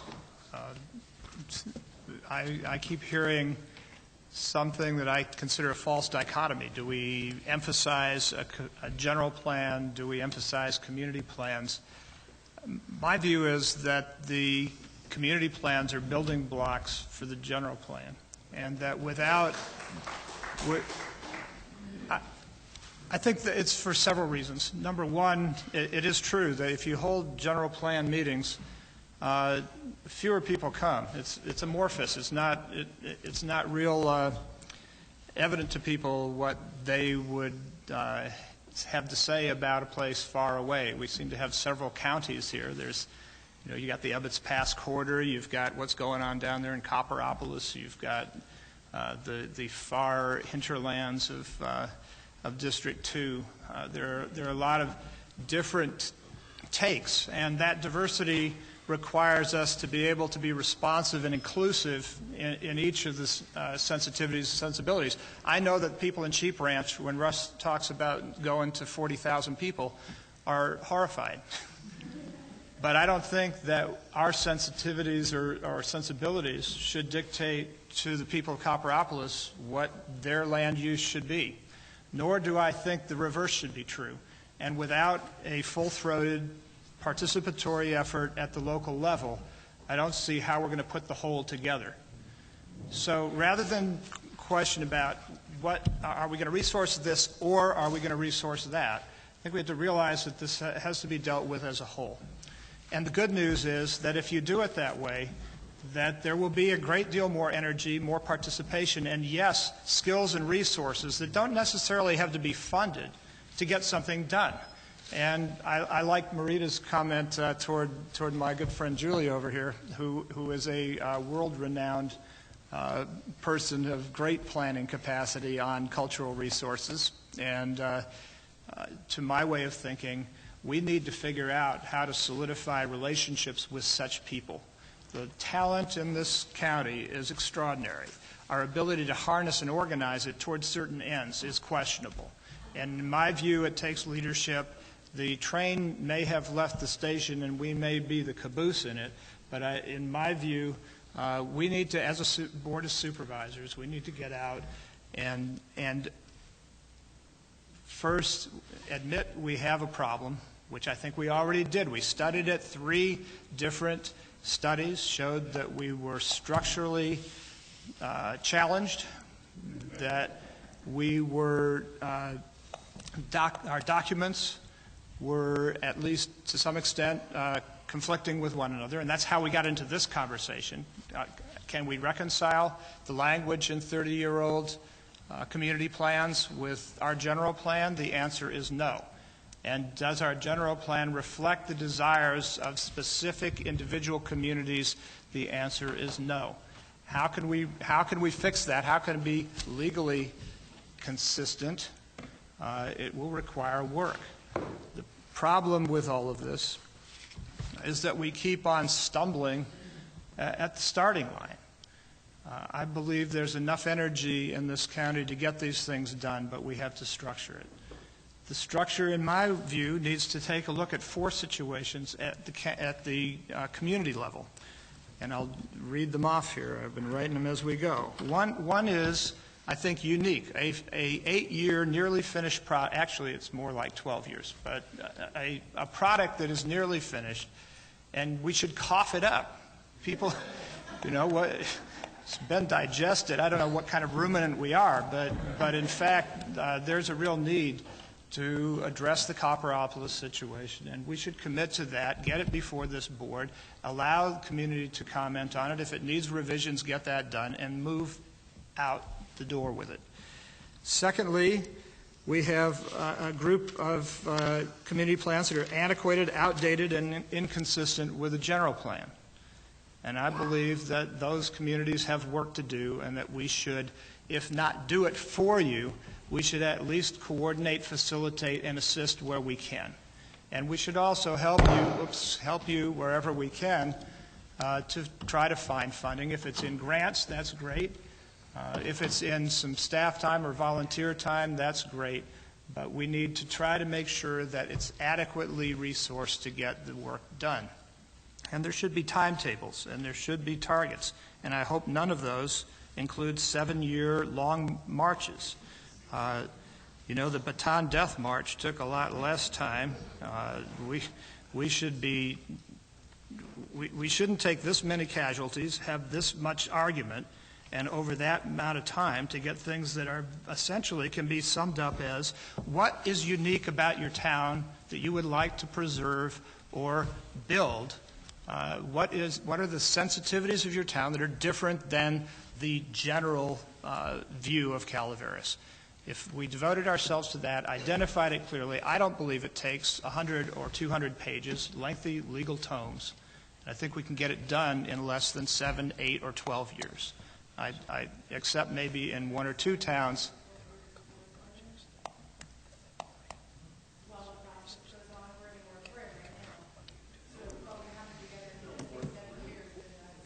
Well, let me be clear. We're not here to talk about the moratorium, but we have a limit of that is I believe a total of 2 years, and that we're well close to half done, even at the legal maximum. So there's not a possibility of what you suggest. But let me continue, please. Those with antiquated, outdated, and inconsistent community plans really should at least get those up to consistency with what ultimately will be the new general plan. And I don't see how you can do one without the other at least moving in sync. Thirdly, we have people with very nice community plans. I think Moke Hill spoke up and said we got a little fine-tuning to do on our vehicle, but we can probably accomplish it. And I think there are probably a good 10 communities at least that are in that mode. That seems like a doable thing, and it seems to me we ought to, again, provide leadership and some structure for it. It doesn't have to be over-resourced, but we should encourage. We shouldn't be putting it into a context of confusion. We should tell people that this is something that we would like to see done and help them as best we can. Finally, we have a whole lot of towns, and most of them seem to be in my district, that have no community plan whatsoever. And people are desirous of having a say in their future. The basic theory of this is that the people who live in a place know best what it should look like, what its future should be, and should be participating in setting the course. I find that fundamental to democracy and an essential task that is part of this board's responsibility. And toward that end, many people, literally hundreds, have been involved. For those that say, well, I only see a few hundred people in a room, or only maybe 500 or 600 participating in a particular district, and then there's all these other folks that are out there and they should have a say too. What I say is the door is open. The meetings are public. And yes, sometimes we screw up and you wait a long time, and that's discouraging. But your tenacity and the participation level and the civic engagement of the people of this county are unparalleled anywhere I've ever been in my life. And I believe that is the greatest asset that we have as we move forward. We don't all agree with one another. We don't even come close to agreeing even in this room. But the truth is that if we keep on denigrating people who participate, we're actually diminishing our potential. And that what we should be doing if we don't see enough people in the room, or people who are working people, and I thought Sloan's comment was appropriate, we've got to meet at different times so that different people can participate. And we need to move it around to different places so that it's not always in one town bringing out more people from that certain place. But those are things that you can see we are committed to and that we intend to accomplish. So my question to you is, if you don't see your folks in a room, get out and organize. That's what this is about. It's the fullest, widest participation, and this county needs to make sure that everybody has the chance to have their say. With training from you about the professional and technical matters. Well, I was about to get to some of that.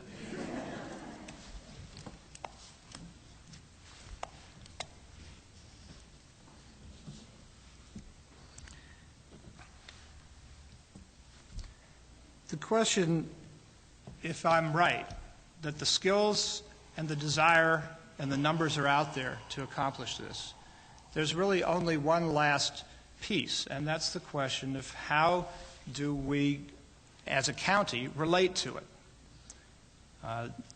I believe we need to make a priority of hiring high-level planners. We have vacancies that are unfilled, and we need to move to that as quickly as we can.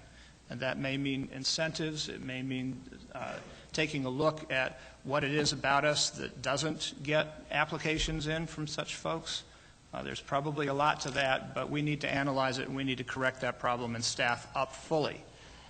We have one position, a Planner 3 position, that we considered at budget time and did not fund, and we were holding off to that for final budget, which comes up early next month as we review our financial situation.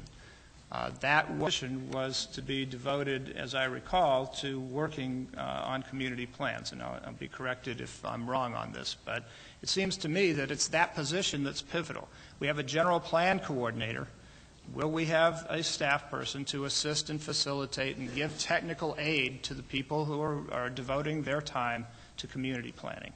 That's the missing piece, at least from the county staffing perspective. And I, for one, think that that's a higher priority than some other things that are in our budget, but I know that this is a painful process and that there's so many important things that are going unfunded that this will be an important discussion between all 5 of us. But in my view, given the level of public interest in this, the timing of it, and the consequences if we don't get this round right, mitigate toward getting that position filled. So that's, I think, the answer to the question that came up, that blurted out a moment ago. One last thing, and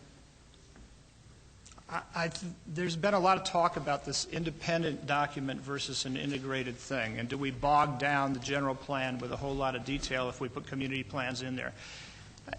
It depends on how we define this, and the sad thing about it is we haven't even gotten to that point.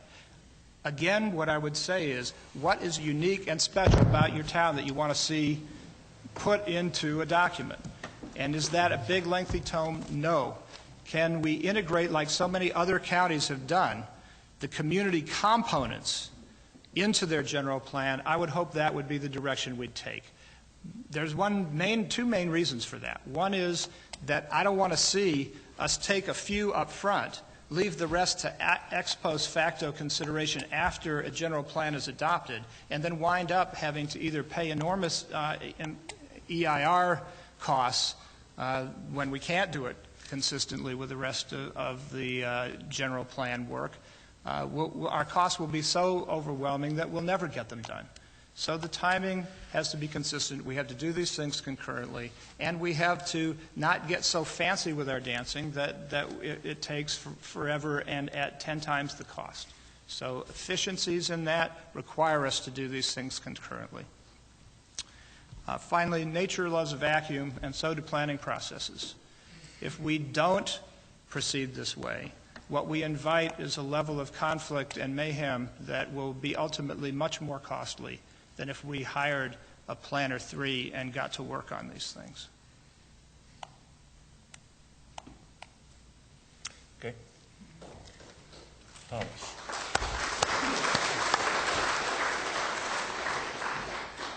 I'll give my comments. They'll be much more brief, I think, than Steve's.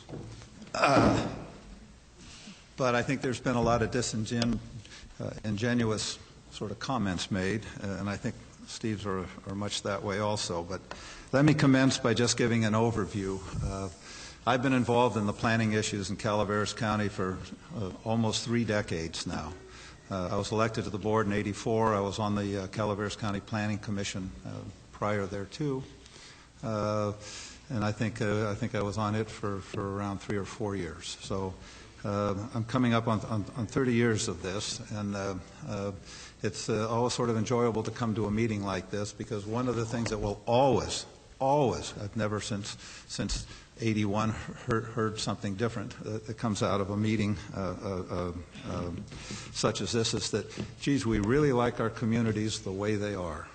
And you know, we can have this meeting again 15 years from now, and the population can have gone up 50% to 75,000, and that will be one of the themes in the meeting, that we really like our community the way they are now, and we're very concerned about growth in the future.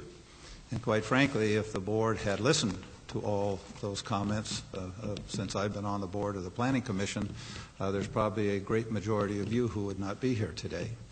And that's one of the issues, is that people that at these meetings, as some speakers have pointed out, are very sort of self-serving and self-centered on their comments, and that we need to plan for the future, and we need to plan for additional people coming to the county, just as we have come from the county. As I look out there, I don't see any Miwok Indians, so I'm assuming we all moved in here. Maybe there's one gentleman there that is, but you know, we're all imports, and we will have additional imports. And one of the things that if out of these kind of planning processes that and the organized environmental community is very great at this, is basically trying to stop growth. And it's always been my experience that if you come into this process with the idea of not planning for additional growth, but with the idea of stopping growth, you are going to have horrible consequences to growth, because you will get the growth anyway. And if you don't plan for that growth, you're going to have a lot of disasters. And I will be very specific. Since I've been on the board, most of the Let's Stop Growth advocates have come out of Valley Springs. And in my opinion, one of the worst examples in the county we have for growth is the Valley Springs-Wallace area. As the people from Valley Springs and Wallace have pointed out, we have no infrastructure. In that whole area, we have a whole lot of people. We have one planned community of any substance, and that's, help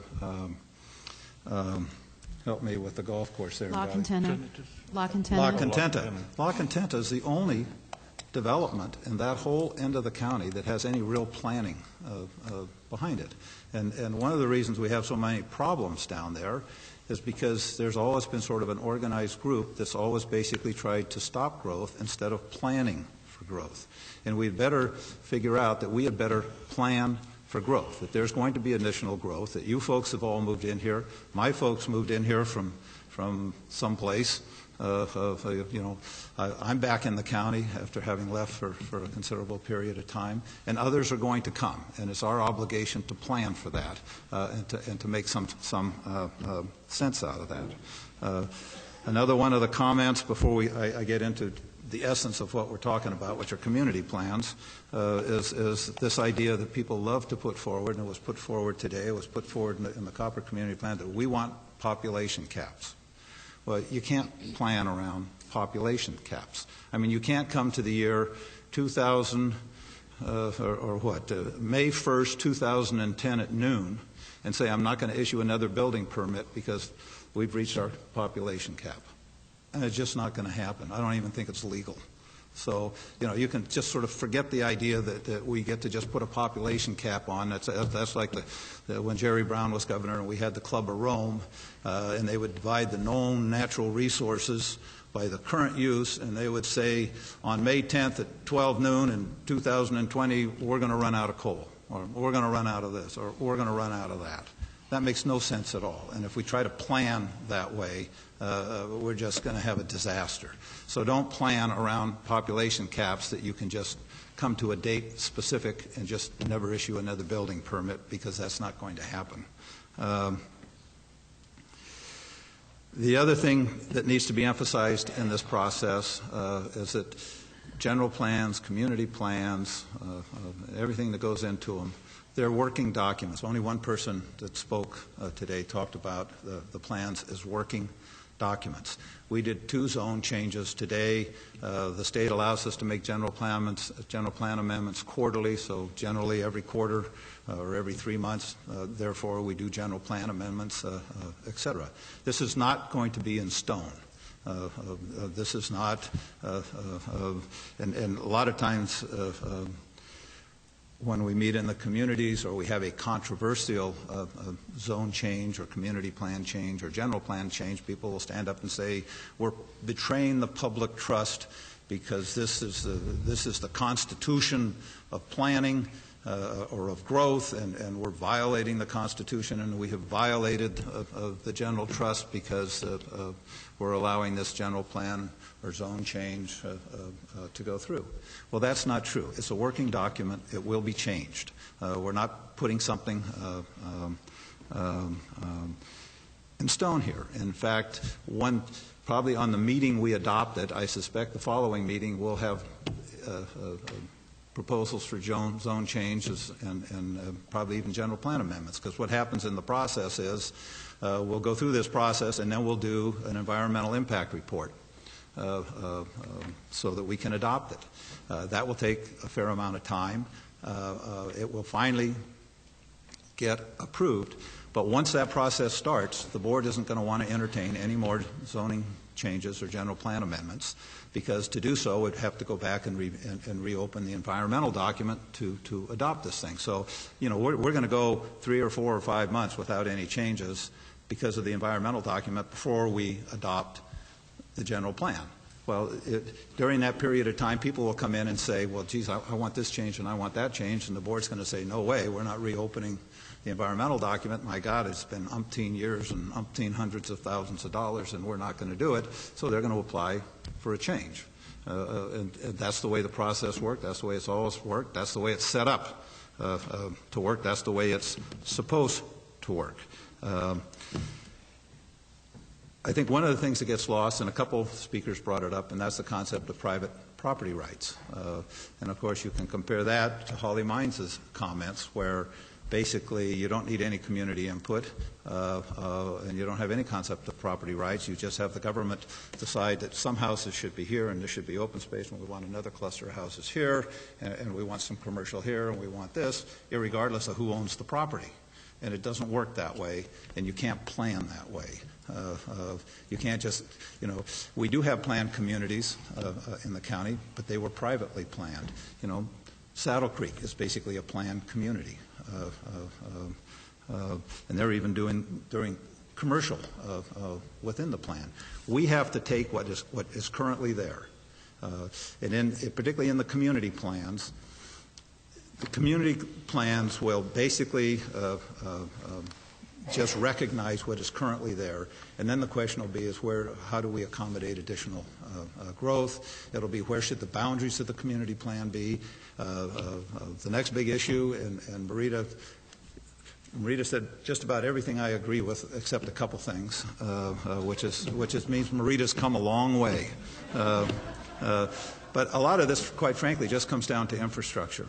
You know, if you don't have sewer and you don't have water and you don't have roads, you can just, you know, sort of forget it. In Murphy's, for instance, where I am, we have a hell of a time in the community plan area as is currently constituted because the sewer and water districts, they're not CCIBD, and they're old districts with old boundaries, and they don't want to service the community plan area.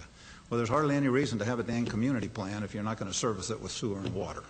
I mean, that makes, in my opinion, absolutely no sense at all. And that's going to be one of the big fights, Mr. Self, when we get to the Murphy's community plan, is how are we going to get it serviced with sewer and water with the two districts we have that absolutely do not wish to expand their boundaries and won't even service the community, the current community plan area. But there are private property rights to this, and somebody has to come in with an application. The government doesn't come in with the application. The private property owner comes in with the application, and we have to know how that's going to fit, and we have to permit it accordingly.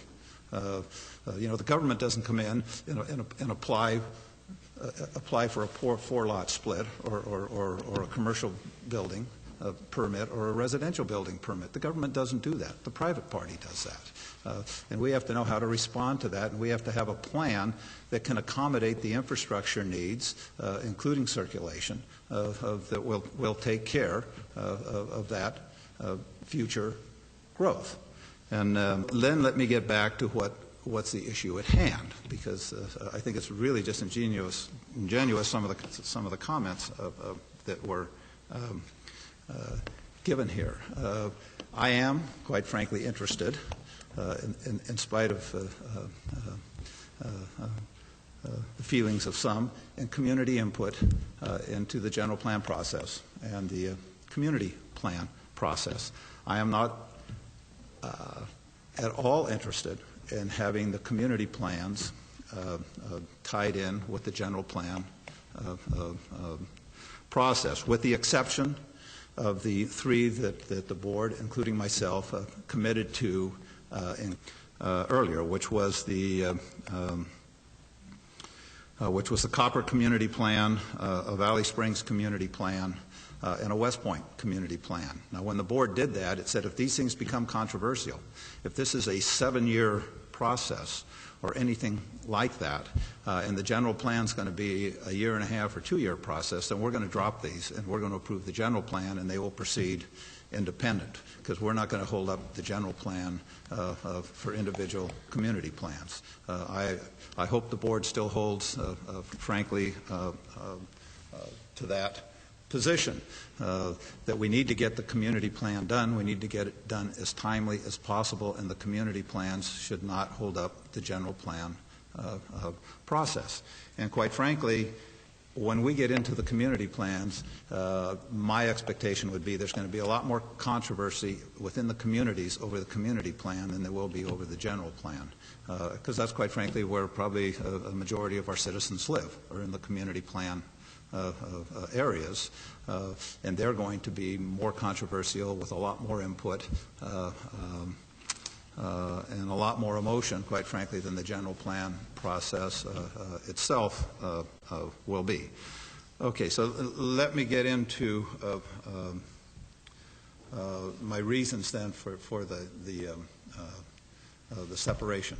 One of them is that the communities are different. And you know, if you tie it all together, that means if there's controversy in Valley Springs over the Valley Springs plan, that ties up the Murphy's plan, the Ebbets Pass plan, you know, the Moke Hill plan. It ties up everything. And I think the community plan should go forward independent of each other. So if one gets bogged down in controversy, the others can go forward. And they will get bogged down in controversy. I mean, you heard Marita talk about 7 years, the Copper Plan now, and the Copper Plan is with a whole lot of development money coming forward to help with that plan, because the developers, the substantial developers down there need that community plan, and that's coming up on 9 years.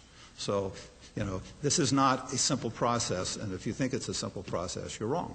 Now, the disingenuousness of the comments, I find anyway, of the Calaveras Planning Coalition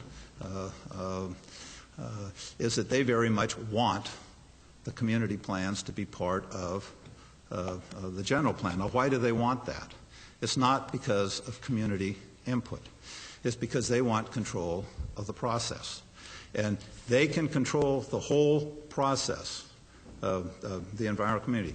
Look at the environmental community that we have here today. They've already hired an attorney who has shown up basically at every meeting we've ever had concerning the general plan discussions.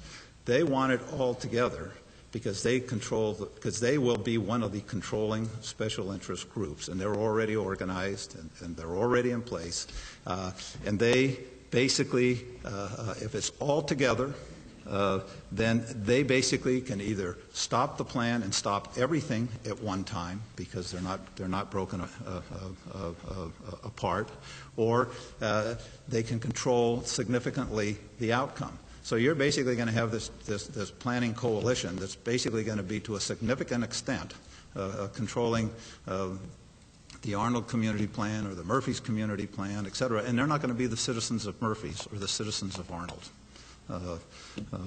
And they're going to want that. And what drives this, and look at it this way, if this group were just interested in community input, what are they doing hiring an attorney? I mean, an attorney's not part of this community. I don't even think he's from this county. And yet they've already hired an attorney, and it isn't because to advocate for community input. It's to advocate for an outcome. They're very interested in a particular outcome. They're not interested in community input. And if we put all this together, then they're going to have control of this process. And a lot of this process in this county and every county is driven by the environmental community, either through lawsuits or the threat of lawsuits. And if we tie it all together, they're going to have much more control of that process. If we break it apart, it's awful hard to come into the community of Murphys or Arnold or any individual community where they're doing their own community plans and have an outside environmental group come in and file a lawsuit. That's much more difficult. So if you really are interested in community input, then you will separate the community plans from the general plan. Concludes my comments. Just one quick. Tom, I wanted to say one thing in relation to that. If you're not careful, you're going to start giving me a reputation for brevity. And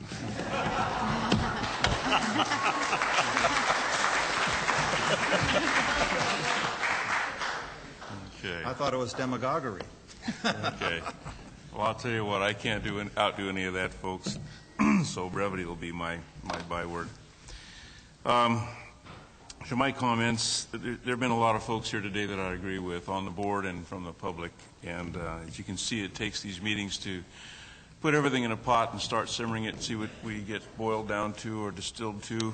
And so I call it progress, even if it's not smooth.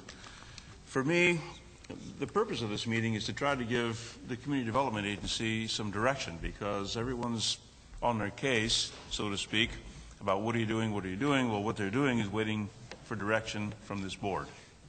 And even though there seem to be some folks here that doubt this board wants to give them direction, but we want also to get your input. I've heard today some people don't think we do. I've even heard the comment that we turn our backs on you again and again. That was not the purpose of this meeting. We're here to listen to you. For my comments, I will be more brief. I don't believe that the community plan should precede the general plan. I don't know how they can. If the community plans are to be evaluated against the general plan, and it's been determined that our general plan is either deficient or insufficient or not defendable or needs to be thrown in the dumpster, whatever you want to call it, if it's not a valid general plan, I don't know how you're going to evaluate your various community plans against that when it is going to change. Now, having said that, I really have no objection to these community plans being developed simultaneously, but we get back to the idea of funding. Now, for a while, and perhaps this will happen, in Valley Springs there's a group of people who at one point, and perhaps they still do, want to fund a position, that not to have them write the community plan, but them to pool their money and actually fund a position at the county for a planner to do the community plan down there if they want to do that. Some of you folks don't think it's about money. Believe me, money is not the most important thing, but it is ahead of whatever is in second place. Because without it, you don't have the ability of a planner to go in and prepare a document that complies with all of the federal and state regulations that are necessary. If you're a person that can do that, you're missing an opportunity. You should come up to the Human Resources Department, get a job application, and come to work here, because you could do that.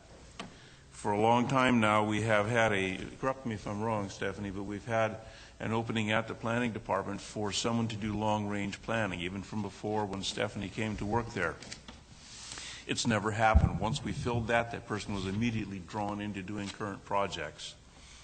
So for me, this depends on that. If we now have a general plan coordinator, we need to aggressively recruit the people that are, the positions that are vacant, and I would like to see one of those positions dedicated to a long-range planner who, at that point, will start working on the community plans.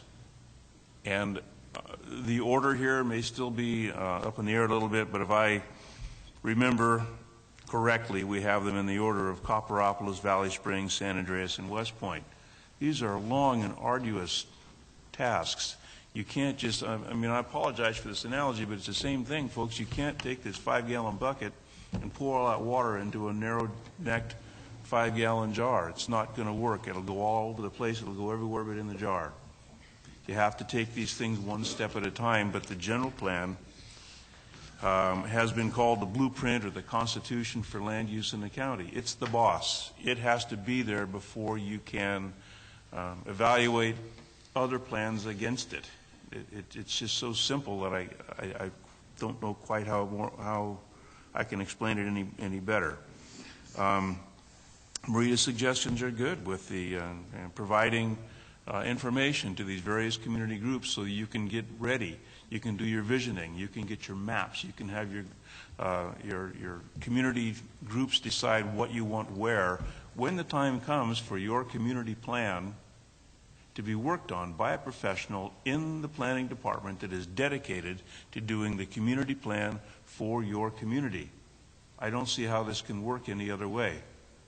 So rather than getting here with a shotgun, we want to get with a fine, accurate rifle with some crosshairs and actually hit some targets here. Let's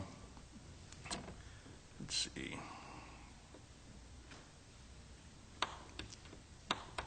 That pretty much sums up what I want to say, folks. I've said this before. You're driving down the road in your car and you get a flat tire. You got to stop and pull over to change it. You can't do it while you're driving down the road.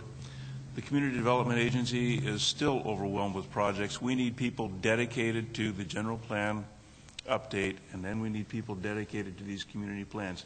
The community groups are wonderful. I wouldn't want to see you diminish your work at all. I'd like to see you increase in numbers and participation. You can get ready for when we do the community plan, but the community plan is going to be done by a planner in the planning department of this county because they have to deal with the state and federal government and they have to make that plan compatible.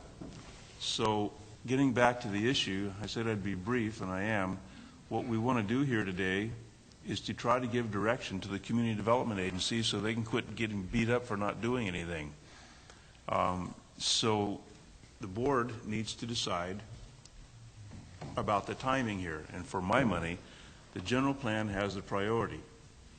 If there is funding, and this is an if that I have no idea if it will happen or not. If there is funding for the community plans, I would not object to them being done simultaneously, but at no time can they get ahead of the general plan.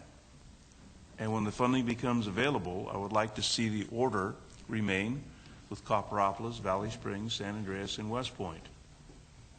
But if we just keep talking about what we should do, and we keep talking about the value of a community plan and how input from everybody is great and how one group shouldn't influence the other group and the government should do it all and citizens should, we're just going around in circles, folks. Have you noticed? We need to get some traction here, and the only way you're going to get traction is if we fund the positions to work on this and put a priority to it and take it one step at a time and do it. So my opinion is to continue with the general plan being the priority. We've done that. We have a funded position. The next thing we need to do is aggressively recruit someone in the long-range planning area who will not only get the community plans done, maybe even simultaneously, but will stay there in perpetuity if this is going to be a living document. You can't take a long-range planner, do the long-range planning, and then stop. You have to continue the long-range planning to keep from getting in the same place we're in today. Am I right? Okay. So that's where I'm at. I don't know if... I think you agreed with yourself. One time in a row. So my desire is to know if the board agrees with that or not, or we have to stay here until we give the CDA some direction.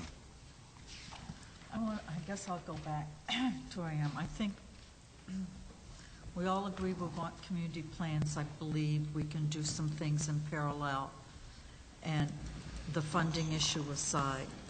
And I believe each community we can put a proposal together for each community. We can pick locations. You can pick members of your community plan, and the county, I'm sure, could provide some training to just get you started in the process, whether it's the visioning, the elements, what a general plan is, similar to your did in all the respective communities. We can talk with our technology services to see if we can utilize website for some communication. And then at least we start on the process with some very simple things that might be done.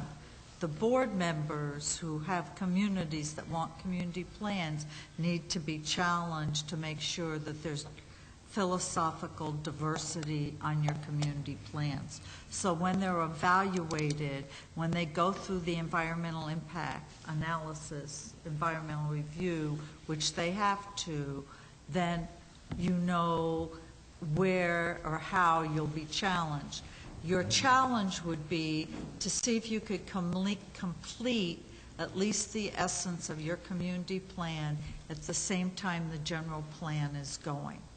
And as Steve said, there are many talented people in communities that might be able to fill the void of the county being able to provide you a planning resource, because we're not going to have a planner available for all the community plans. So I would like to see us proceed on that, and each supervisor can kind of develop a little bit of a roadmap and direction for communities within their respective district of what they might like to do, and take it in a small bite, because I think the will is there.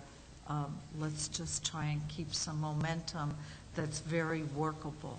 And I think developing just somewhat of an outline, determining a location, having the county do some training, doing a website, and making sure there's diversity on your community plan group is relatively, unless Stephanie says any differently, is not going to be that difficult to start. And then each community will have different points where they will be. Some of you might take 7 years, and if you do, you won't be part of the general plan environmental impact report, and we'll have to deal with funding you in your environmental impact report somewhere else down the road. But I think the challenge is there, and for some of you, you already have plans, you're wanting to update them. From some of you that don't have them, you'll at least have preliminary work done that you can do with the skills within your respective communities. So I would like to see us start on those things. And then Stephanie can tell us what kind of time frame or cost that she sees the county of having to lay out initially, and come to us at budget time in 2 weeks, and then we can test the will of the board. Mr. Chairman. Yes. I've just heard Holloway explain to me exactly what we did 7 years ago. Marita, are you suggesting that Copperopolis should go back and do all this stuff again? No, I'm not suggesting that, Russ. I mean, we've already asked, Stephanie, I believe, has already asked that we proceed with Copper. But we have the Blue Mountain communities, we have the Valley Springs. Copper is a separate issue. We want to take Copper and San Andreas. We want to take Copper separately. I don't have a problem with that. I don't know what it looks like. I mean, I want to know if it's an environmental impact report that's required. What does that entail? What's that going to cost? Are we going to evaluate it against the current general plan? What does that mean? I don't have a problem with Copper. Okay. I mean, Bill can poll the board.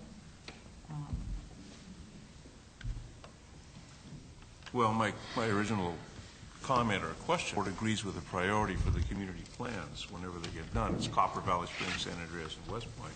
At one point, they can be done simultaneously, but if they cannot, that's the order in which we had agreed at one time to do them, the oldest to the newest. Yes. Let me try this, because this is where the board was earlier, and just see if the board's still there. And that is that the number one priority is the general plan. Consistent with that priority is to concurrently process, development process, the Copper Community Plan, the West Point Community Plan, and the Valley Springs Community Plan. And San Andreas. Well, I don't think we included San Andreas earlier. Yes, we did. Okay, then, and San Andreas. With the caveat that if either of those general plans, because of timing or controversy, holds back the adoption of the general plan, that they will be dropped from the general plan process. They can go ahead and continue to be processed, but they will not become part of the general plan process, so we can get the general plan adopted. Exactly. Okay, and then once the general plan is adopted, then we will come back and look at the other community plans, and we can do those concurrently. Right. They don't have to be a particular ordering, particularly if we can get some development money to help fund the cost. But I will just tell you, like in Murphy's, I would very much like to have a consultant that's knowledgeable, look at a couple issues that I think are absolutely critical to the development of the community, and so I think some money is going to need to be expended. This isn't just, hold a community meeting at the Native Sons Hall, and after one community meeting we'll draft a community plan.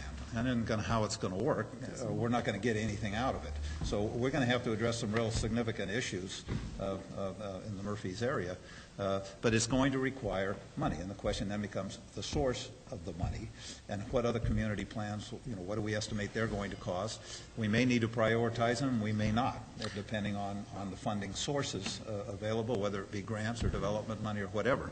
But I think we should stick with what the board prioritized at this location here, I don't know, 2 or 3 months ago, which is we do the general plan, we'll do those other 4 community plans concurrently. If they hold the general plan back in any way, then we will drop them from the general plan process, but continue processing them. And upon the adoption of the general plan, we will then entertain updating the other community plans. Well, so in theory, I agree with that, but I think that part of the solution is to fill these vacancies that we have in the planning department. Yeah, but that's not what's before us right now. That's a separate issue. That's a personnel issue, and we have to address that. That's true, but the long-range planning position over there. I agree. I think everybody agrees the positions that have been allocated need to be filled. I don't think anybody disagrees with that. And that probably goes for every department in county government. But that's not what's before us today. I think we should poll on that issue and see if the board is still there, since that's where we were before. Steve? Well, are we polling now? Can I just, this is not a study session, it's actually a regular item on the board, so the board can't take a vote today. Okay, well then then I will move it as a minute order so we can discuss it, maybe get a second and discuss it. Oh, I'll second. All right, discussion. One part of the discussion, there have been different references to what we had previously recommended in regards to the Blue Mountain communities. Actually, it's not West Point. It was the 4 towns included in that, which are, I just want to get it on the record, okay. Wilseyville, Railroad Flat, Glencoe, and West Point. Okay. But it was all one community plan. It was actually, there were 3 different pieces. Two are joined together, Railroad and Glencoe. And the other 2 were working independently from those. But the goal was to work them together time-wise. I thought when we talked about that as a board, it was one community plan that we were going to do up there. Is that not accurate, or is that accurate? I believe we talked about covering those 4 towns because they were included in the land use changes that we had considered. It's been my understanding to do that 3 or 4 community plans versus one community plan. I thought we had committed to one community plan. It's my understanding, I think what we said was community planning in those 4 communities. My understanding is that because I've been attending some of the meetings, is that they wanted to do separate community plans, but they're far along in the process, and I don't think that there's much difference if we say that all 3 get community plans up there. It won't impact the process. Okay. I don't mind that then, but I just want the general plan to go forward. So if the community plans that are included in this motion, and I'll amend my motion to include that, start to hold back the general plan, then they need to be cut loose of the general plan. We need to proceed with the general plan, even while proceeding with their development. But we don't want it to hold back the general plan because that's what's going to hold back the rest of the community plans. Okay, and that's your motion? That's my motion. And it's been The seconded. second Is there still any hold. further I guess I discussion? amended it a little bit to include Okay. Steve's comments. And you agree with that second? I agree with the amendment. Okay. Is there any further discussion? Hearing none, all in favor? Aye. Any opposed? That Look minute at it, I got a unanimous vote on one of my motions. Whoa. Okay. Now there were several other things that came up during the course of this that I think are worth at least polling, if not having minute order. Marita raised a whole series of support issues, which I certainly heartily endorse, and I would hope that we could implement those along with that. And that would be in relation to the Talking about the available information. the community plans that are referenced in this last minute order, but as well, other communities that are engaged in this process would receive the aid that Marita's talking about. Can I address that real briefly? Yes, please. I met with Lynn O'Connor, our general plan coordinator, last week, and she's doing some research right now.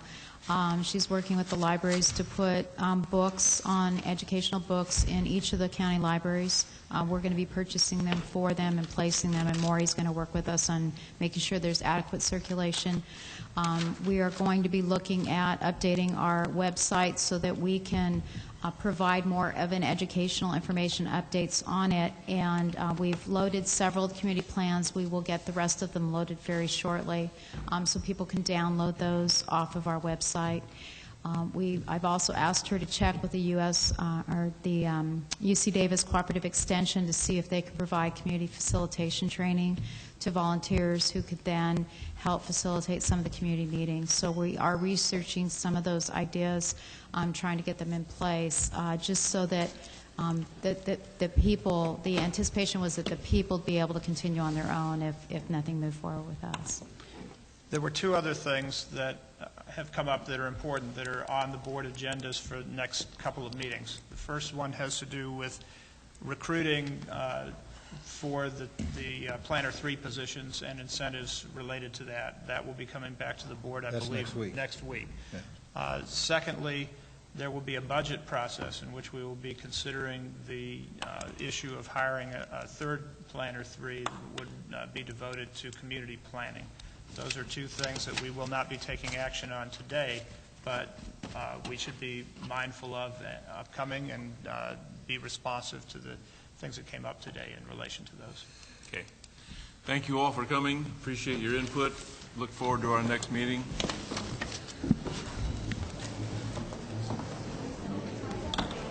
So, Steve, is it going to be a Park and Rec person or another Planner 3?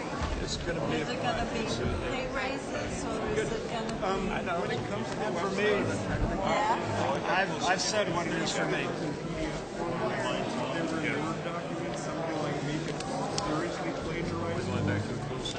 We are. How about if we, well, we could do both. We could do both because we want to preserve that people aren't changing the documents. Not you, but I mean someone else. I am telling you. You that might come in and say, look at this. We could do, maybe we could do in a separate area for play with your own plan and put them all in Word documents.